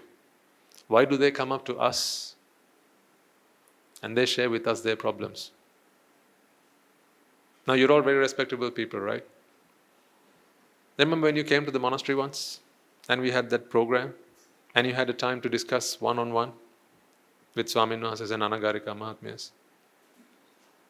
I asked them, keep the names anonymous, but tell me what are some of the problems that people shared with you. You wouldn't even think that people among you have such problems. Who sit either side of you. But I'm not surprised because you are your thought in that moment. That's it. What you think, you are. So when lust attacks, there's no respect at that time. When desire strikes, there's no respect at that time. It's just that's what you are. It consumes you. You are what you think. When you're angry, you know that's what you are. If you feel jealousy, that's what you are. Sometimes you may not like the fact that someone you know, maybe a close friend, but these are some of the stories that go shared with us. There's a certain someone does not like that their best friend, who they started off together at school, went to the same university, said that they did the same degree, but now they're in a higher position than them at their workplace. And that always makes them go green. They don't like it. But you know that it's wrong, but when jealousy strikes, then you're helpless. That's what you are. You are your thoughts. These are just one or two examples. Because what you look like from the outside is not who you are inside. This is just an outer shell. You decorate it. But normally when you look at someone and say they're very respectable, you look at the outer shell and you make that judgment. Right? Some of them maybe they're dressed up, suited and booted, right? Got a tie on or a black tie on, right? Neatly groomed, very smart, and you think, wow, very respectable gentleman. If only you knew what's going on inside their minds.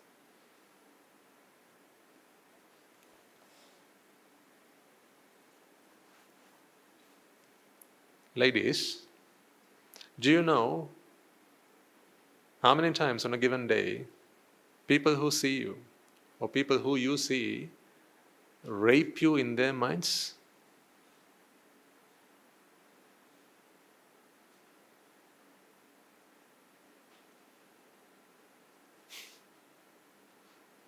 But you look at them and go, wow, respectable man.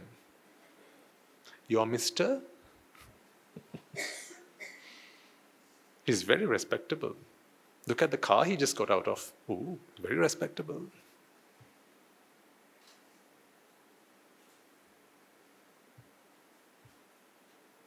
If only you knew what they're thinking, you'd turn around and run a mile.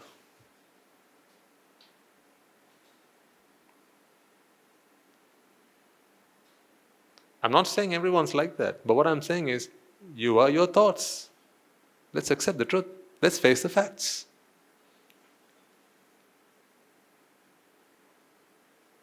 They rape you in their minds.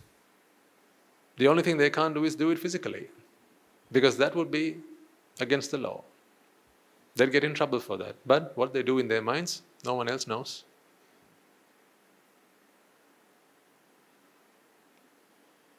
Do you know how many of them take mental images of you and they walk away with that?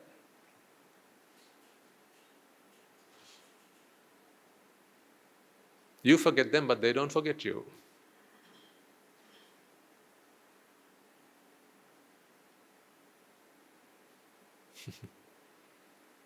Who's going to help them?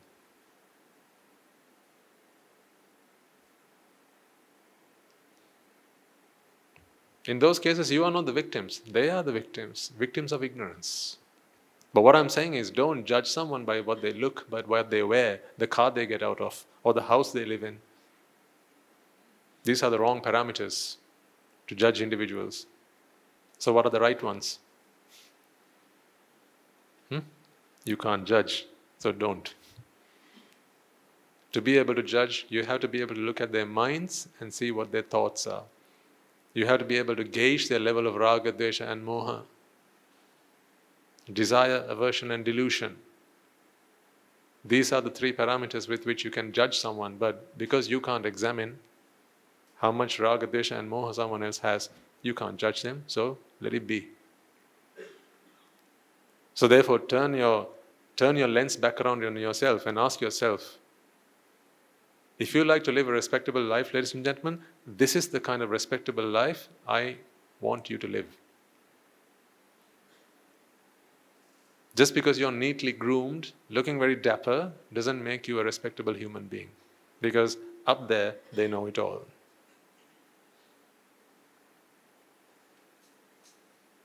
Although your neighbor doesn't know what you're up to, he knows. You know, so he knows. Because whatever you think, what do? When you have a thought, what do? You put it up to vipaka, right? Every time you think something, if raga or dvesha or moha are present, then you throw it up. It becomes your karmic energy. See? So now they know. You can't keep it hidden.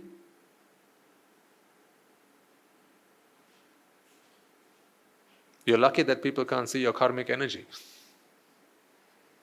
They wouldn't associate you if they could.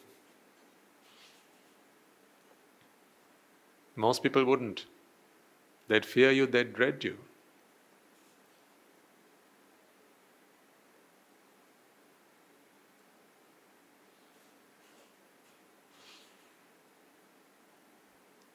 I'm not suggesting that every person, every human being is vile and vicious and they are just a plague. That's not what I'm suggesting. But what I'm saying is, there's no such thing called a human being. All there is chitta.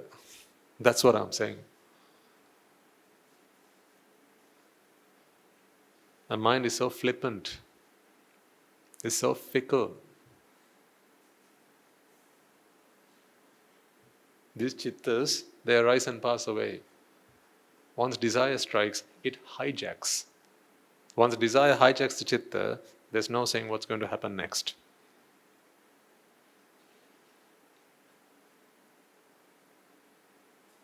That's why it's so important to have these conversations.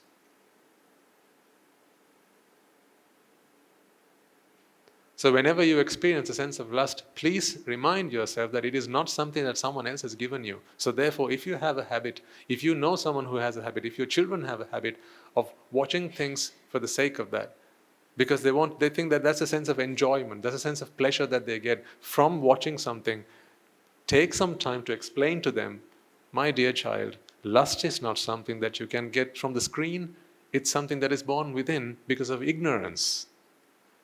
If they're ignorant, then teach them.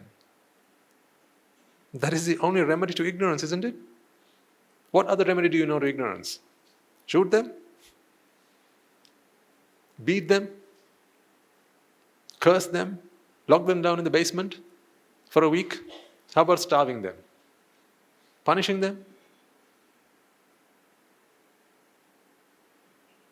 So if you catch your child red-handed, what should you do as a parent? Beat them? If you haven't yet, you will one day.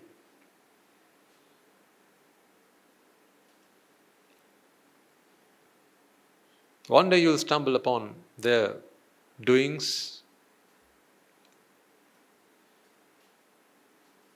That's why I urge you, if you can't have those conversations sensibly, then bring them to someone who can. If you feel far too embarrassed to talk to them about it, then bring them to someone who can. When we are sometimes invited to go to schools and talk to children, we ask the children,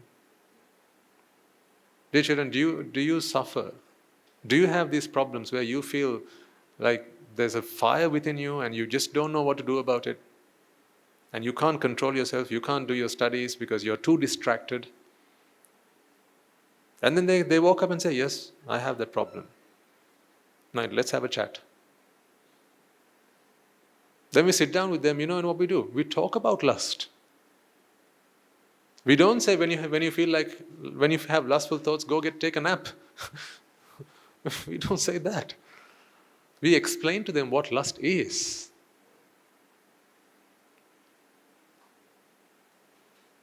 Because lust can only survive where there is ignorance.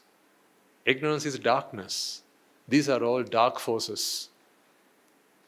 The dark forces can only thrive in darkness. Therefore, the moment you shine some light on it, it is dispelled for good. That's why you need the light of wisdom. You need the light of wisdom, ladies and gentlemen. It must shine upon all of us. So whenever you become victims of such feelings, such emotions, I want you to remind yourself, this is only my ignorance. If you feel that holding hands with your partner makes you feel special somehow,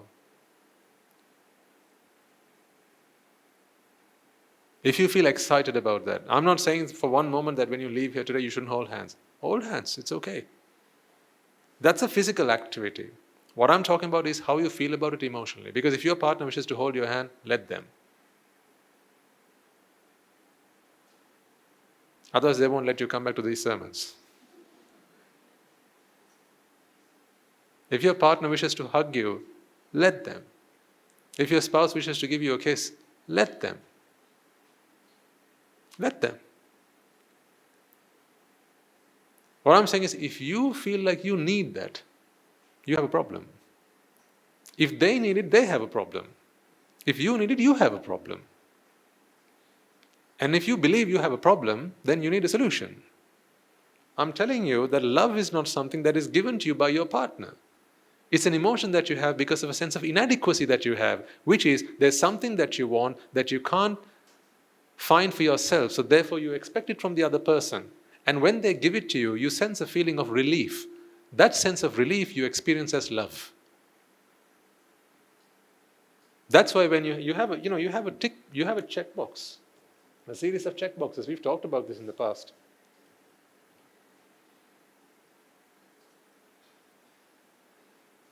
How do you decide who to love? You think it's just magic? It's not magic. There is no such thing called magic. Everything is logical. When you don't see the logic, you think it's magic.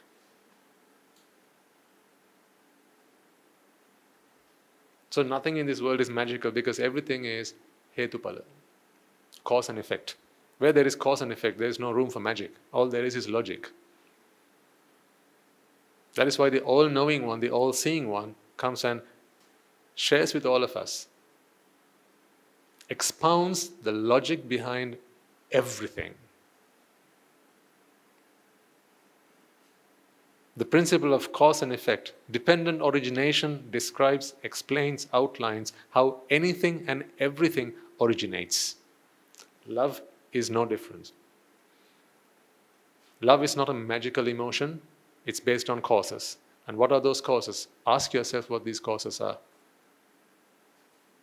When you have a bunch of things you expect from the other person, if they can tick as many of these as possible, now you begin to feel a sense of protection.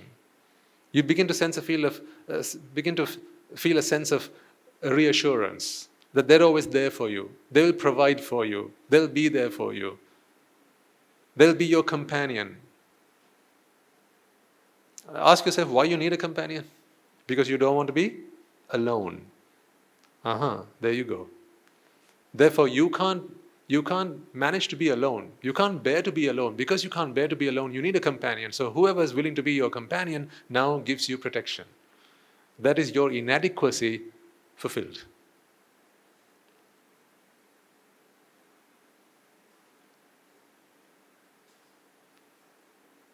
In your relationships, all of your relationships are based on some kind of two-way agreement. If you wanted, you could write it down in a contract. Because actually, although you don't accept it, or although you don't see it, there is actually an unwritten contract between any two people in a relationship.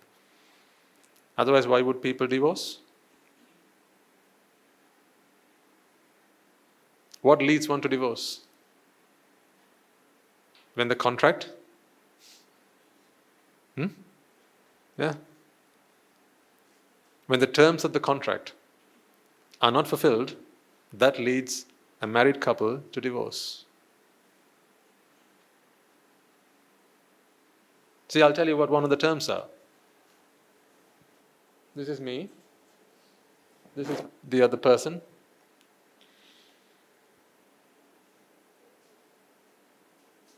This is one of the terms. What? They must love me.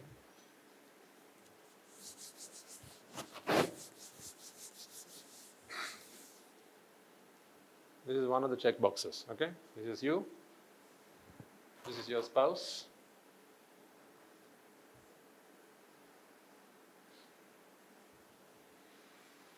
You must feel that they love you. I mean, you feel that. It's never something they ever gave you. You're the one who has to feel it, but somehow when you feel it, you feel like they have to give it to you. I mean, how unfair is that?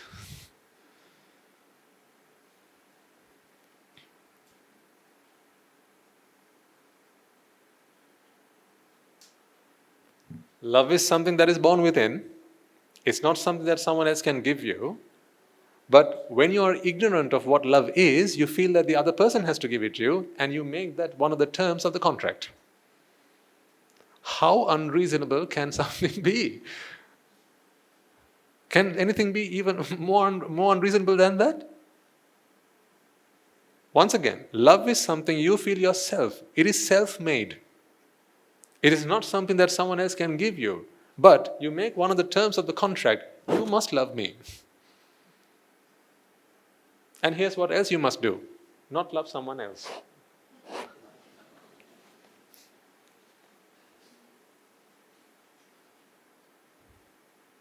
This? Oh no. Oh no.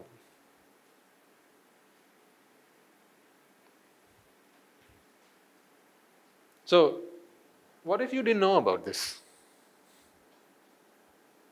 What if you didn't know about what? This.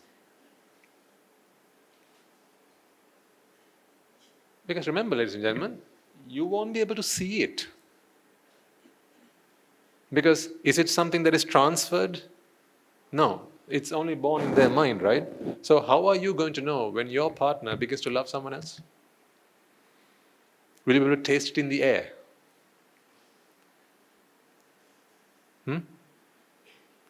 Like you sometimes tell them, you're up to something. I smell something fishy. Is it in the air? You can smell it. No, because that's born within.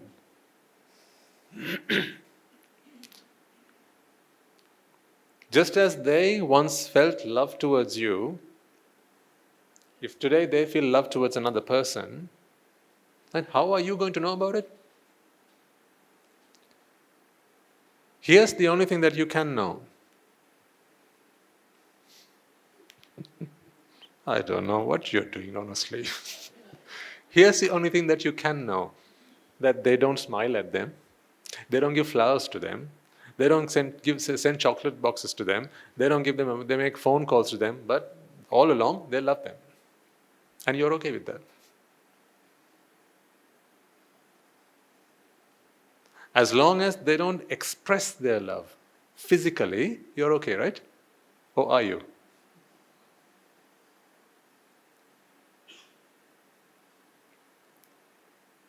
How would you know? I mean, if love was something that had to be transferred over some kind of medium, like electronic medium or some kind of, or over the air, right, over the airwaves. If love was something like that, you could stand here and watch, right? Don't.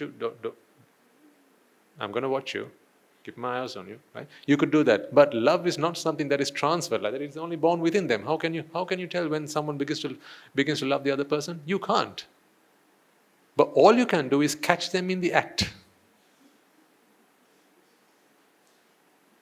Provided they carry on without, secretively, behind your back, right? Without revealing themselves to you. Provided they continue to do that, you're none the wiser, and you're okay.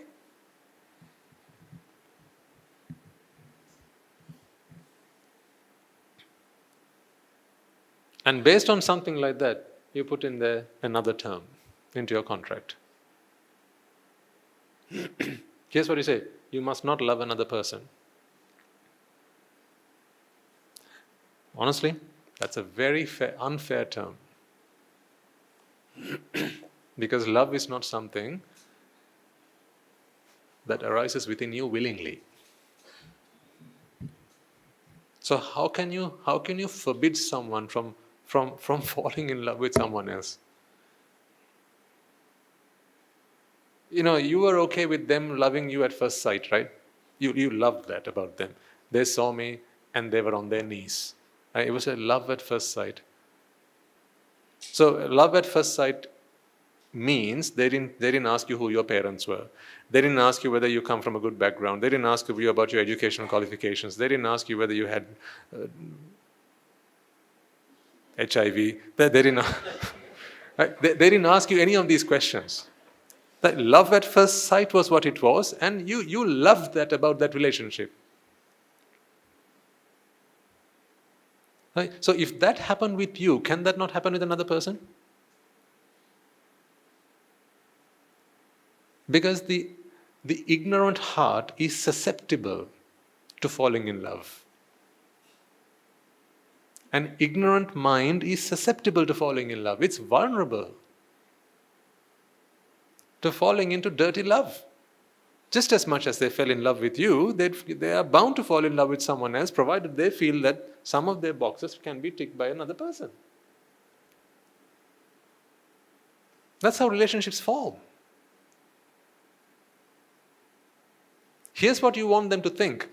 Even if they're attracted to someone else, I want them to think that they're already committed to me. Because they're already committed to me, they must respect that. They must respect me. Because you're so important, aren't you?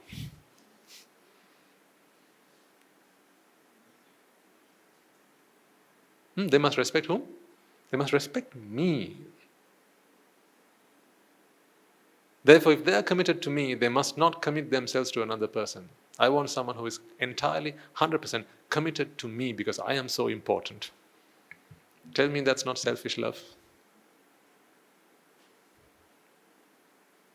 Is it not self-centered? Are you proud of that? Would you be proud to say that you want someone to love you and no one else? Having heard what you've heard today, and I've shown it to you logically and rationally how this is all based in ignorance. Love is not something that someone can transfer to you. It is merely the satisfaction of fulfillment of certain inadequacies, a sense of satisfaction that you feel when your inadequacies are fulfilled. Right? When these boxes are ticked, they talk to me, they smile with me, they hold my hand, they wish me on my birthday. My mother likes her. Right? They can get along.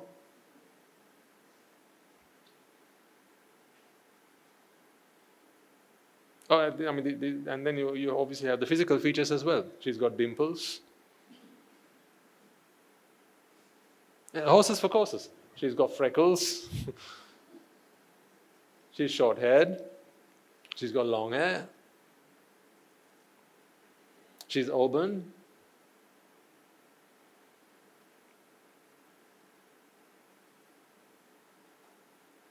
So there are physical attributes which please you, after all.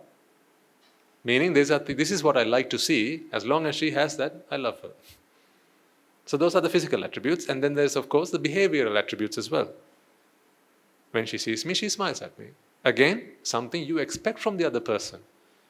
So this is entirely based on what satisfies you. How selfish? How selfish?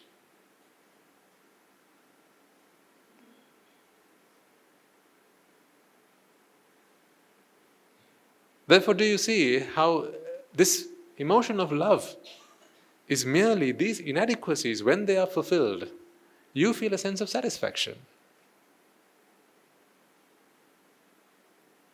And you feel there's someone there in the world somewhere who's there to satisfy your inadequacies. So therefore, provided they do that, I feel a sense of love towards them. Which is why when these requirements are not met, right, normally it doesn't happen overnight. It happens over time. Over time, these things happen.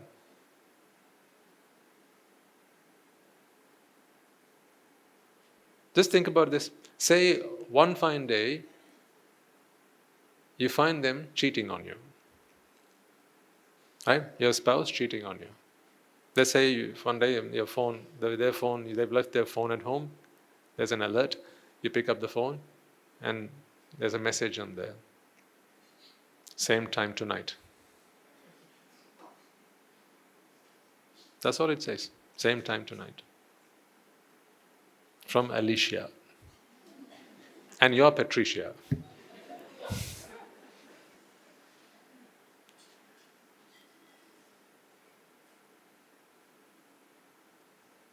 Now you have to ask him, don't you? Don't you? You have to ask him now. Until then, you can't get a good night's sleep. I'll tell you what you'll be like when he comes home. Hey honey, says he. Hey. Now you've confirmed your worst nightmares. That you've already planned the divorce. Right? You've rung the lawyers. You've already cried on the phone to your mother. As I found the text, I'm sure it must be something. I knew it. He had a fling going on. Right? That's it. After all that I've done for him, how could he? So what's happened is really one of these boxes that you ticked, and that box said, this must never happen.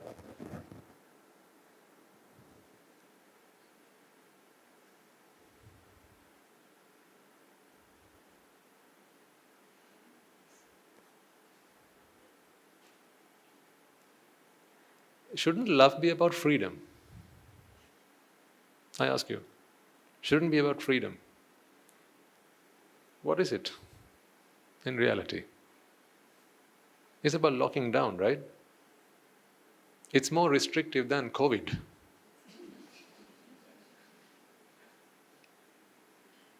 I mean, you had no right to complain about COVID and lockdowns, because when you fell in love, right, and you promised yourself to a partner, they locked you down. Oh boy, did they lock you down or not? Now that was lockdown. You were used to that stuff. No more smiling, right? No more text messages. You have to ask me before you talk to her, right? You know the drill. What I'm saying is, folks, this is not freedom. It cannot be vimukti. It cannot be freedom. It cannot be liberating. There's something wrong with love, is what I'm asking you to think about. This kind of dirty love, there's something wrong about it.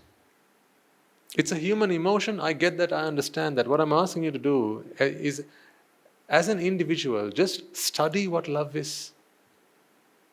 Just study what love is. Study the theory of it. Study it in its practical terms. Because then you realize that this love is simply overrated. It's just an expression of selfishness. You are better than that, I think. I think you're better than that. Why do you stoop yourself to such a low level? Why do you stoop yourself so low, excuse me, that you have to have someone to love you so that you feel good?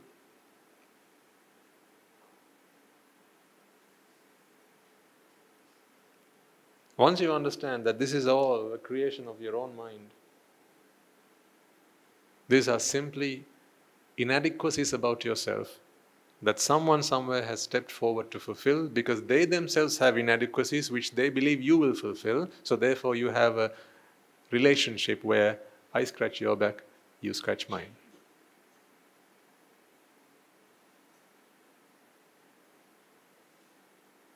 There is a bigger love than that. There's a greater love than that, and that is noble love. With noble love, there is no such relationship that has to exist between two individuals, because there are no individuals in that game. It's a completely different paradigm. There are no individuals. All there are minds. Two minds never fell in love with each other. In which case you have to fall in love with yourself, because you are also a mind. So that doesn't happen. Only minds who believe they are beings, they fall in love with another mind who believes that they are a being. So therefore love is all based in ignorance. When a mind understands that I am just a mind, that this is just a mind, this is just a process, there is no room for dirty love. From there on, all there is noble love, which is basically goodness for all, happiness for all, wholesomeness for all, wellness for all. That's all. Compassion for all, kindness for all, generosity for all. Then it's for all. That's why your love, the love that you speak of, you can't give to all right now. Because that is all limited. Limited to what? Those who satisfy these boxes.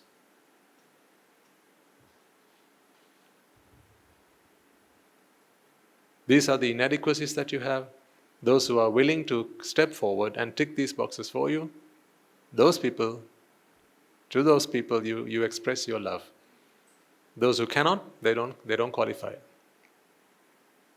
That's why you can't love your enemies. In fact, that's why you have enemies, if you do. If there are people in this world, in fact, simple as this, if you could separate all the people in this world into 3 different categories. 1, the people that you love. 2, people that you don't love. In fact, the people that you don't like. And 3, the people that you don't know about. So you're waiting to figure out which box you're going to put the third group into. That's what they are. It's a stranger on the street that you bump into. You don't know whether to love them or to hate them yet.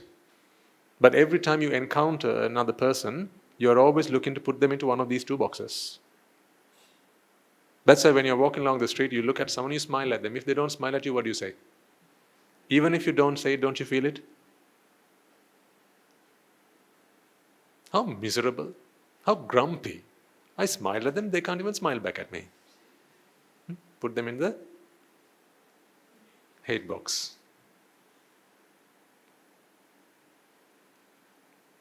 You don't know what they're going through. That is of no concern to you. Maybe they've just had facial surgery, or God knows, and the doctor has told them not to smile for like a week until their muscles heal or something. But no, if they didn't smile back, because you have a box. You have a box that needs sticking. What's that box say? If I smile, they have to smile back at me. And they didn't. So they go into the hate box. What if someone, the next person you see, they smile at you? They go into the love box. You don't know what they're thinking about you.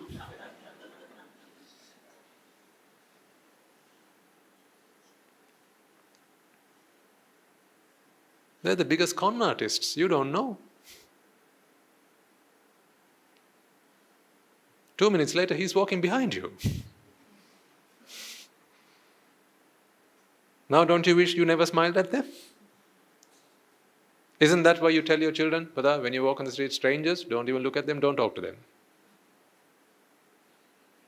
Right? If you see someone stalking you, right, 2 minutes later, they're still following you, give me a call. But that's because you're worried that your children might put them in the love box.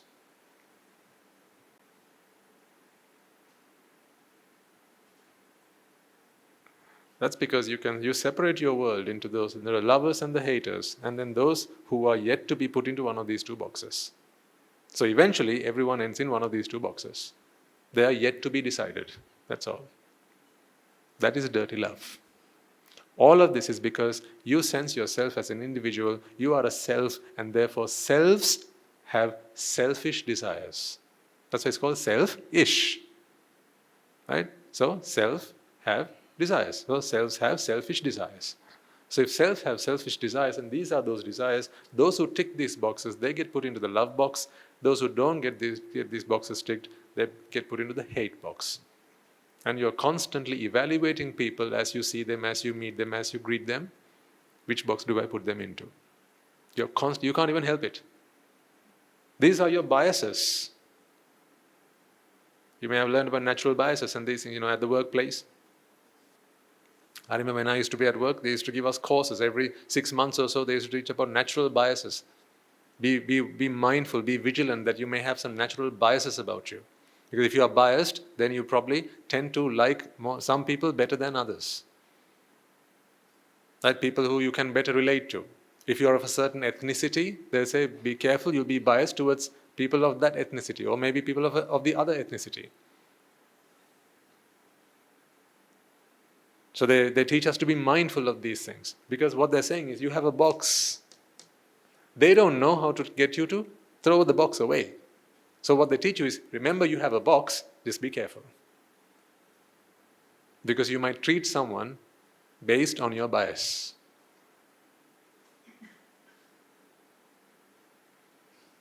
And that's why people who are often victimized because of these biases, they always have to keep fighting for their rights. Why do you think women have a tough time at the workplace and so on?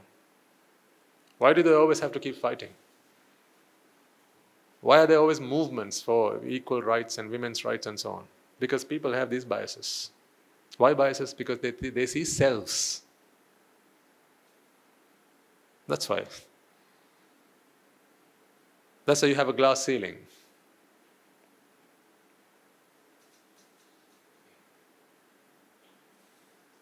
You can't climb over the glass ceiling. It's a ceiling, but it's a glass ceiling, because so it looks like there isn't one, but there is one. This is corporate speak. You know what I'm talking about. If you've been there, you know what I'm talking about. Ethnic biases, religion biases, language biases, complexion biases, gender biases, sexuality biases.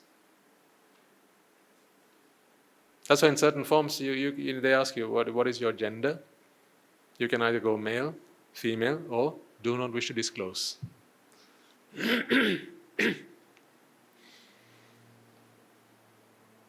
Why do they have that box? What if someone victimizes me? What if I'm vilified because of my gender? So therefore I do not wish to disclose that. I wish to keep it personal, I wish to keep it private, because my gender shouldn't be of anyone's concern. It should not affect or impact my job prospects. So therefore I want to keep it private.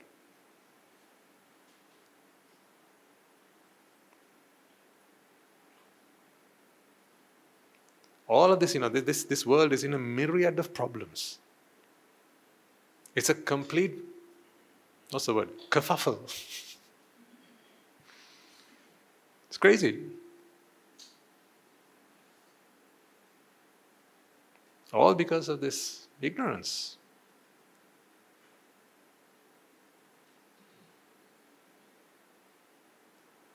I can't change the world, but I can change your world.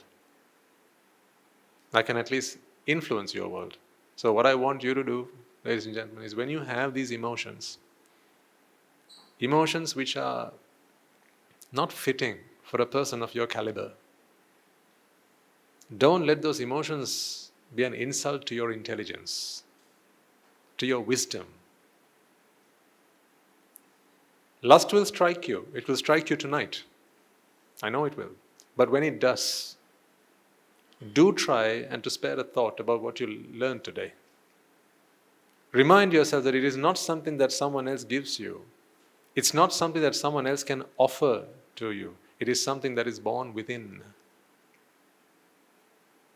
Therefore, there's not a single object or a person or an experience out there that can ignite these feelings or emotions within you. These are all self-made.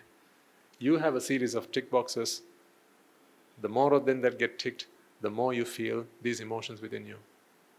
It's like being tickled, that's all. Isn't it?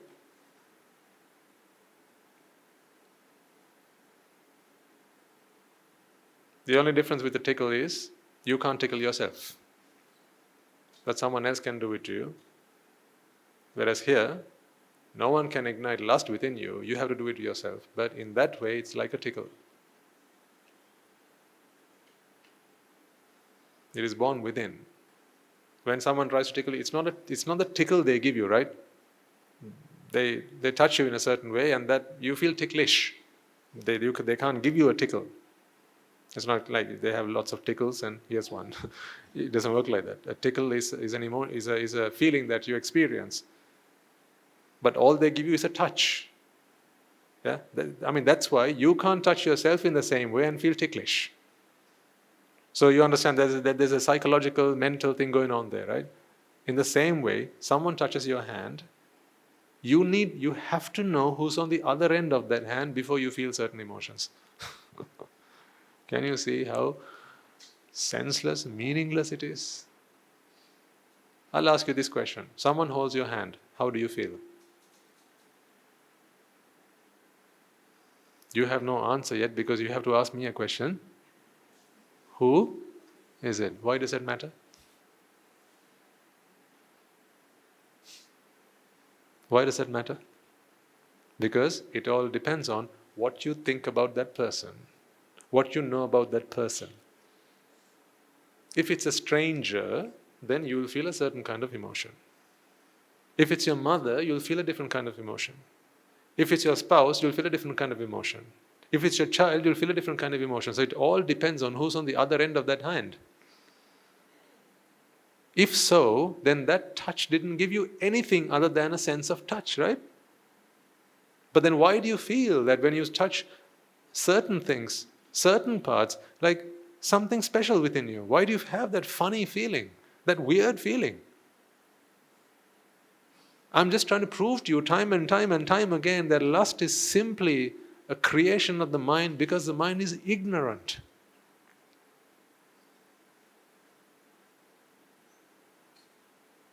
You could be touched by a hand that looks like a hand that belongs to someone of the opposite gender, and those feelings will still arise. If you were to cover the person up completely, head to toe, but their hand was exposed, right? And you have it painted, red fingernails, right? Manicured, all that, right? And then they touch you. Now you have certain emotions within you. Then we take out the cover. And you realize it's an old man. Now what happened to that lust? Where did it go? It's like just like that, it's gone, right?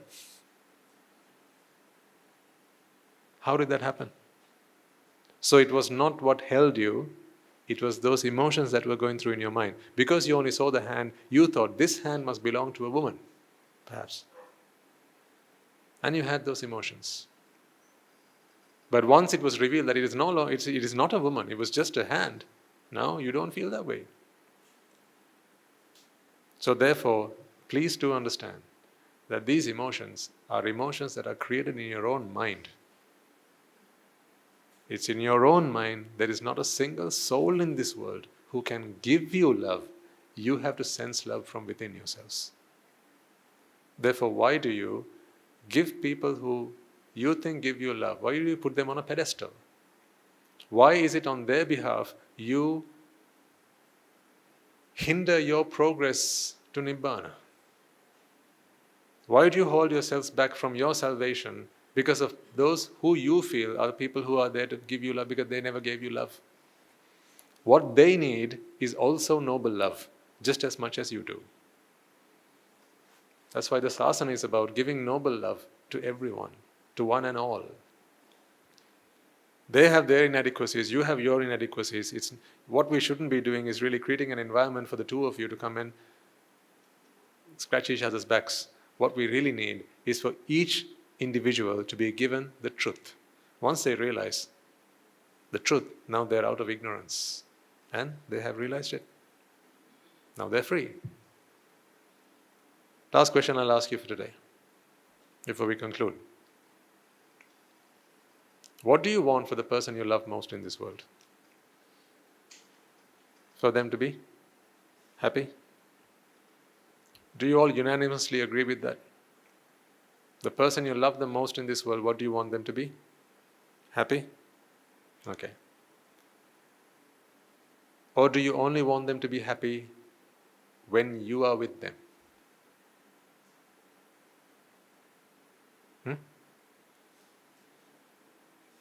Do you only want them to be happy when you are with them? Or do you just want them to be happy unconditionally? Come on. Let's record that, please. So you want them to be happy unconditionally. Yes? With or without you. With or without your presence. Yes? Okay. What is the only way to achieve unconditional happiness?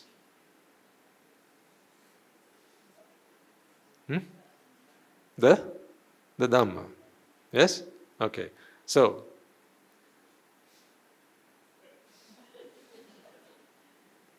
need I spell it out to you? So if there's someone in this world who you love the most, what must you give them? The dhamma. So that they can be happy with or without you. In other words, your presence is not a factor that determines their love or their happiness. This is dirty love. I have seen some people who are so selfish, right? They're so selfish, they shouldn't have been loved in the first place, is what I have to say. But it's too harsh, so I won't say it, although I've already said it. Some people who are so selfish that they don't want the surviving partner to be happy when they are gone. They don't want the surviving partner to be happy when they're gone. So when they are gone, just before they're gone, they'll make sure that the surviving partner will not have any means of getting into another relationship, falling in love with someone, right? Or getting married again. They will make sure that that doesn't happen. You call that love?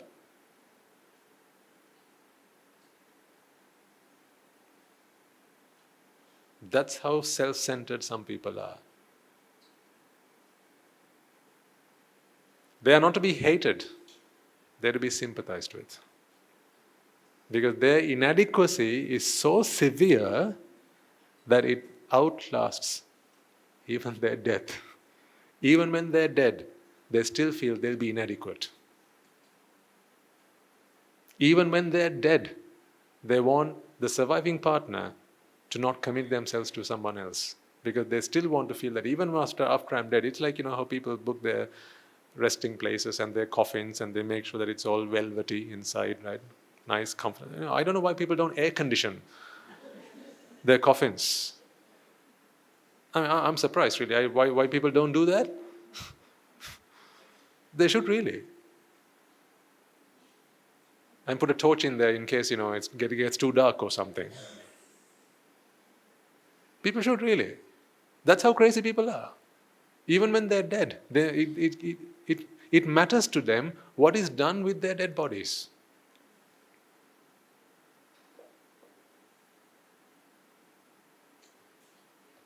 Once you're dead, what do you care where your body is rested? Let them throw it in the ocean. Let them throw it down into a pit. Let them flush it in the toilet. Why do you care? You have bigger fish to fry after that, don't you? If you are reborn, now what happened to your body from your previous birth? What happened? Did you know that dogs ate it? I asked. The dogs ate it. Does that hurt you? Then why does it matter what happens to your dead body? People care too little about their afterlife and they care too much about what happens to their bodies once they're dead. If only people thought a little bit more about what happens to them when they're gone, to the mind after the last mind appears in this birth, to what happens to the mind, the next chitta, where it's going to be born, if people cared a little bit more about that and little less about what happens to their body that they're going to leave behind, which is just a bundle of muscles and bones and all that stuff. It's just matter. People would live a happier life. They'd live a more sensible life. So don't you be like those people who care far too much about what happens to them when they're dead. To the body, it doesn't matter. Let them feed it to the dogs. If they want to do that, let them do that. Let them burn it if they want to burn it. Right? Let them bury it if they want to bury it. Let them give it to the butcher if they want it. Who cares? Why do we care?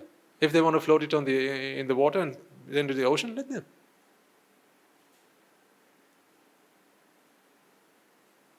Why do we care? Is the body yours?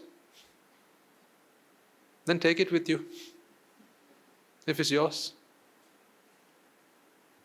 You're only allowed to stay here because you're still paying rent. Did you know that? Stop paying your rent and see whether they'll keep you. What do I mean by that? Your rent that you pay,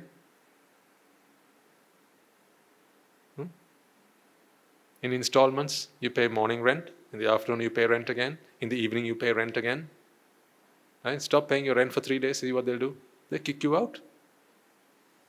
Go find another one. So this is not yours. You're just renting this place. Right? It's just a rental house, a rental home. Right? So take care of it as you would a rental property. When it breaks, fix it so that it's enough for you to carry on until the next day. You don't do up your rental homes, do you? Like you don't like do complete renovations and build a new swimming pool in a rented property. You don't do that because you know you're going to have to leave it behind. It's not yours to take. So why do people not do that with rental properties, but this property that you have, which is also a rented property, you're going to have to leave this behind anyway. So why do people do so much to maintain this body when they know that this is only going to be there for such a short period of time? Keep it healthy so that you can live long enough to do what you have to do. Your purpose in this world is to attain Nibbāna. Not to look good, to feel good. That's what you came into this world, to feel good, not to look good. To feel good, you have to be good. If you be good, then you can feel good. Looking good is just overrated. Don't fall for that. But people will tell you to be so. On the magazines, they'll tell you this is on the magazine they'll have glamorized images of people, and they'll say this is the target that you have to reach. Don't fall for those things. Pointless, meaningless.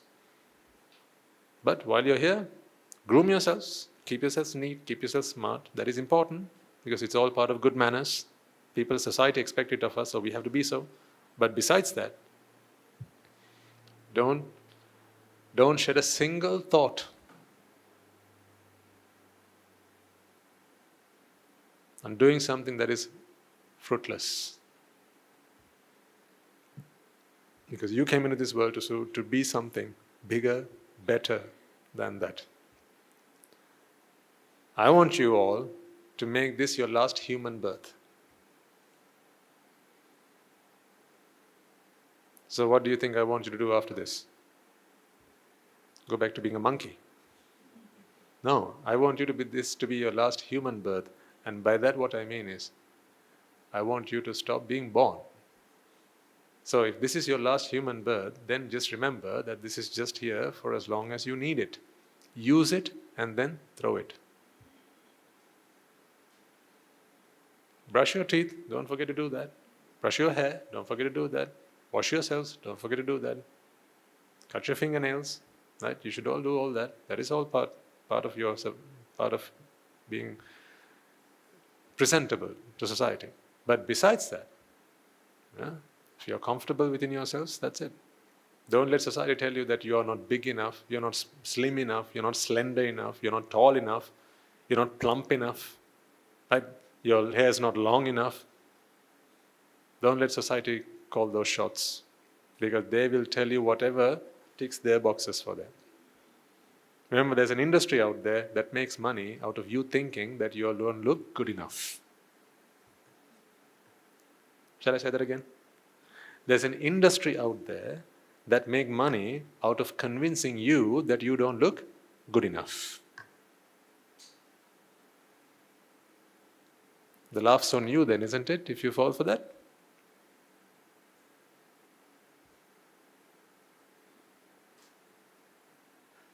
I have nothing against that. Because people are here, they need to make money. If they need to make money, they will do whatever they have to make money. Let them do that. But you need to be wiser than that. I'm not here to change the world. I'm only here to change the world for you. So don't let those people convince you that you don't look good enough, and therefore you start focusing on those things and start changing yourselves to look good for the people out there, because they can never be satisfied. What looks good today will not look good the next day, because the next day it will be some other kind of trend. You just can't satisfy them. We are here for a different purpose. We are here for something else. Now, do you remember what we discussed today? These are emotions that are born within your own mind. So here's what I want you to do. Last week I gave you a bit of homework to do. Right? As you do these things, thinking or sleeping, eating, remember I comes later. It's not I eat, I sleep, I drink. It's always sleeping, I, eating, I, drinking, I, and so on. Right? If you practice that a little bit, you would have gotten a sense of what we were talking about. Today, here's what I want you to do for the course of next week. As you go through these emotions, when you get back home, you see your spouse, you see your children, you'll feel love. That's okay. When you do so, remind yourself that it is nothing that the other person has given you. Love is not something the other person gave you. It's a creation of your own mind. Like I said, lust will strike you tonight. When it does, remind yourself, it is only something that is born within. It is not something that anyone else, my partner, can give me. It's not something like that. When fear strikes you, let's say you're scared of the dark, or you're scared of spiders. If such a thing happens, when you sense fear, remind yourself that it is only a creation of my mind. It is not something a spider gave me. It is not something the darkness gave me. These things are not something that can be given from the outside world. They're all creations of the mind.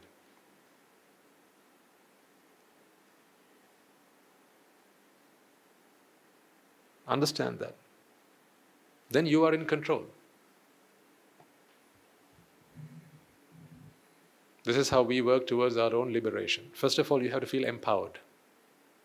I can do what I want to do with my own mind. Right? Others are not responsible for that. When you feel that you are responsible for your own happiness and you are responsible for your own suffering, now you realize that this job is something for you to achieve yourself. Once you have understood that, next you need the Dhamma. If you don't understand that, you will constantly keep pointing your finger at the outside world and say, this person is responsible for that, that person is responsible for that, my mother's responsible for this, my wife is responsible for this, she's the one who makes me angry, how can I attain Nibbana? Then without fixing you, you have to fix everyone else.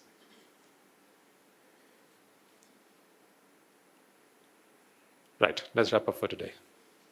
When you head back home, people will expect you to show them your love. I must send you with that warning. Don't deprive them of that. It would be wrong of us to do that. Yes, your friends, your families, your relations, your neighbors, your colleagues, they will expect you to show them your affection.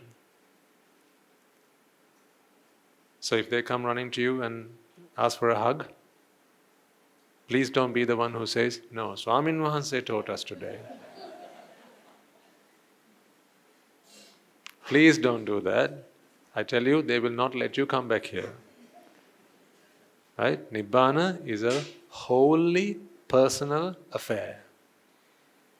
When we are out there, you have to be like them. When in Rome, do as the Romans do. When in Rajagiriya, do as the Rajagiriyans do. Out there, that's Rome. Okay? So this is only for your own understanding, your comprehension, and for your Nibbana. When you're out there, you're among society, people will want you to behave in a certain way, and you must behave in that way. That is not an option. Otherwise, please don't come back here. Remember, but you can contemplate on this. When your little one, your husband, your wife, your friends, they come up to you and look for a hug, they want an embrace, just contemplate on what's going on in their minds.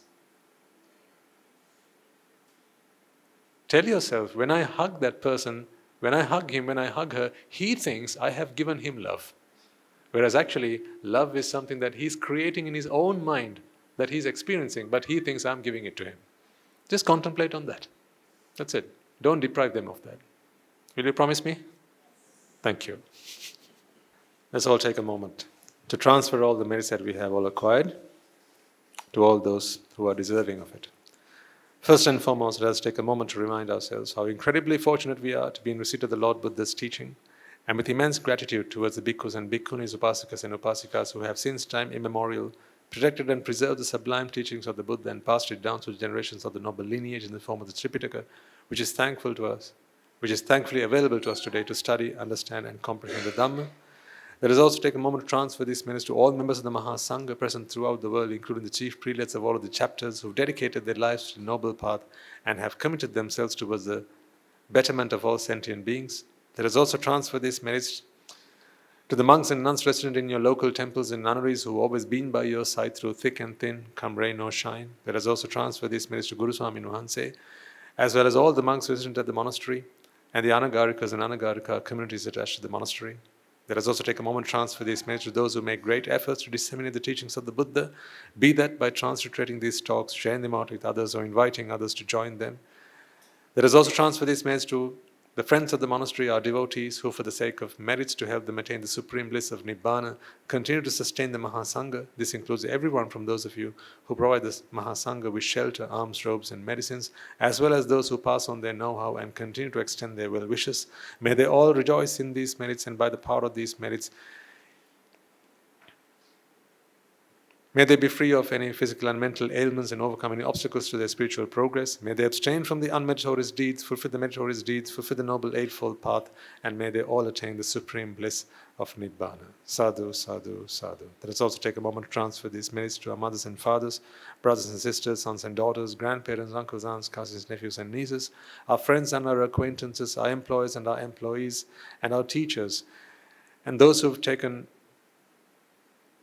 every effort on our behalf, who've gone the extra mile on our behalf, who've still left no stone unturned to make our lives better. May they all rejoice in these merits, and by the power of these merits, may they also be healed of any physical and mental ailments and overcome any obstacles to their spiritual progress. May they abstain from the unmeritorious deeds, fulfill the meritorious deeds, fulfill the noble eightfold path, and may they all attain the supreme bliss of Nibbana. Sadhu, sadhu, sadhu. Let us also take a moment to transfer these merits to the Devas and Brahmas, spirits and demons, primarily the Sakradeva, as well as all the Nimas, gods and deities who have predicted and fulfilled the Sambuddha Sasana. Let us transfer these merits to our guardian deities who keep a watchful eye over us and keep us out of harm's way. May they prosper in divine power and wisdom. May they abstain from the unmeritorious deeds, fulfill the meritorious deeds, fulfill the noble eightfold path, and may they all attain the supreme bliss of Nibbana. Sadhu, sadhu, sadhu. Let us also transfer these merits to our loved ones who passed away in our names, our forefathers and our ancestors, reminding ourselves that it is in their blood, sweat and tears today we are able to enjoy the comforts of life and practice the path in peace and harmony. Let us also transfer these merits to members of the armed forces as well as the police force who sacrifice their lives to protect the peace and harmony of our nation, as well as those who lost their lives in the wars, be their friend or foe. Let us also transfer these merits to those who lost their lives to natural disasters and calamities such as tsunamis and earthquakes, landslides, fires, floods, pandemics, and so on, reminding ourselves that in this infinitely long journey of samsara, they will all have been mothers and fathers to us, brothers and sisters to us, friends and acquaintances to us, those who will have helped us, supported us, and assisted us in any way, shape, or form possible and available to them, and therefore, out of a sense of gratitude, and a sense of compassion and loving kindness towards all of them. May we all transfer all the merits that we have acquired to all of them. May by the power of these merits, if any of them have been born in the woeful planes, they redeem themselves and be born in the blissful plane. May they abstain from the unmeritorious deeds, fulfill the meritorious deeds, fulfill the noble eightfold path, and may they all attain the supreme bliss of Nibbana. Sadhu, sadhu, sadhu. And finally, may by the power and blessings of all the merits we have acquired throughout the day, we be able to witness the advent of many hundreds of thousands of Arahants on this blessed land. And finally, may you and I and everyone who's helped make this program a success become a Rahatan Vahanse or an Arhat Therunin Vahanse in this very life itself and in the era of the Gautama Supreme Buddha itself. Sadhu, sadhu, sadhu. May the blessings of the Noble Triple Gem be with you all. The members of the Mahasangha will transfer their blessings to you. Raga ginnen nidatva Dvesha ginnen nidatva Moha ginnen nidatva Nibbāna parama sukhayan Sukhita taravetva Nibbāna parama sukhayan Sukhita taravetva Mamada siyalu loka siyalu satvayo Nibbāna parama sukhayan Sukhita taravetva Nibbāna parama sukhayan Sukhita taravetva Nibbāna parama sukhayan Sukhita taravetva Raga gini niveva Dvesha gini niveva Moha gini niveva Nivan sapa labeva Nivan sapa labeva Nivan sapa labeva Tunuruwange sosi ananta maha guna belen Silu loka silu satyoma Nibbāna paramasukhen suktitara vetva Sadhu, sadhu, sadhu.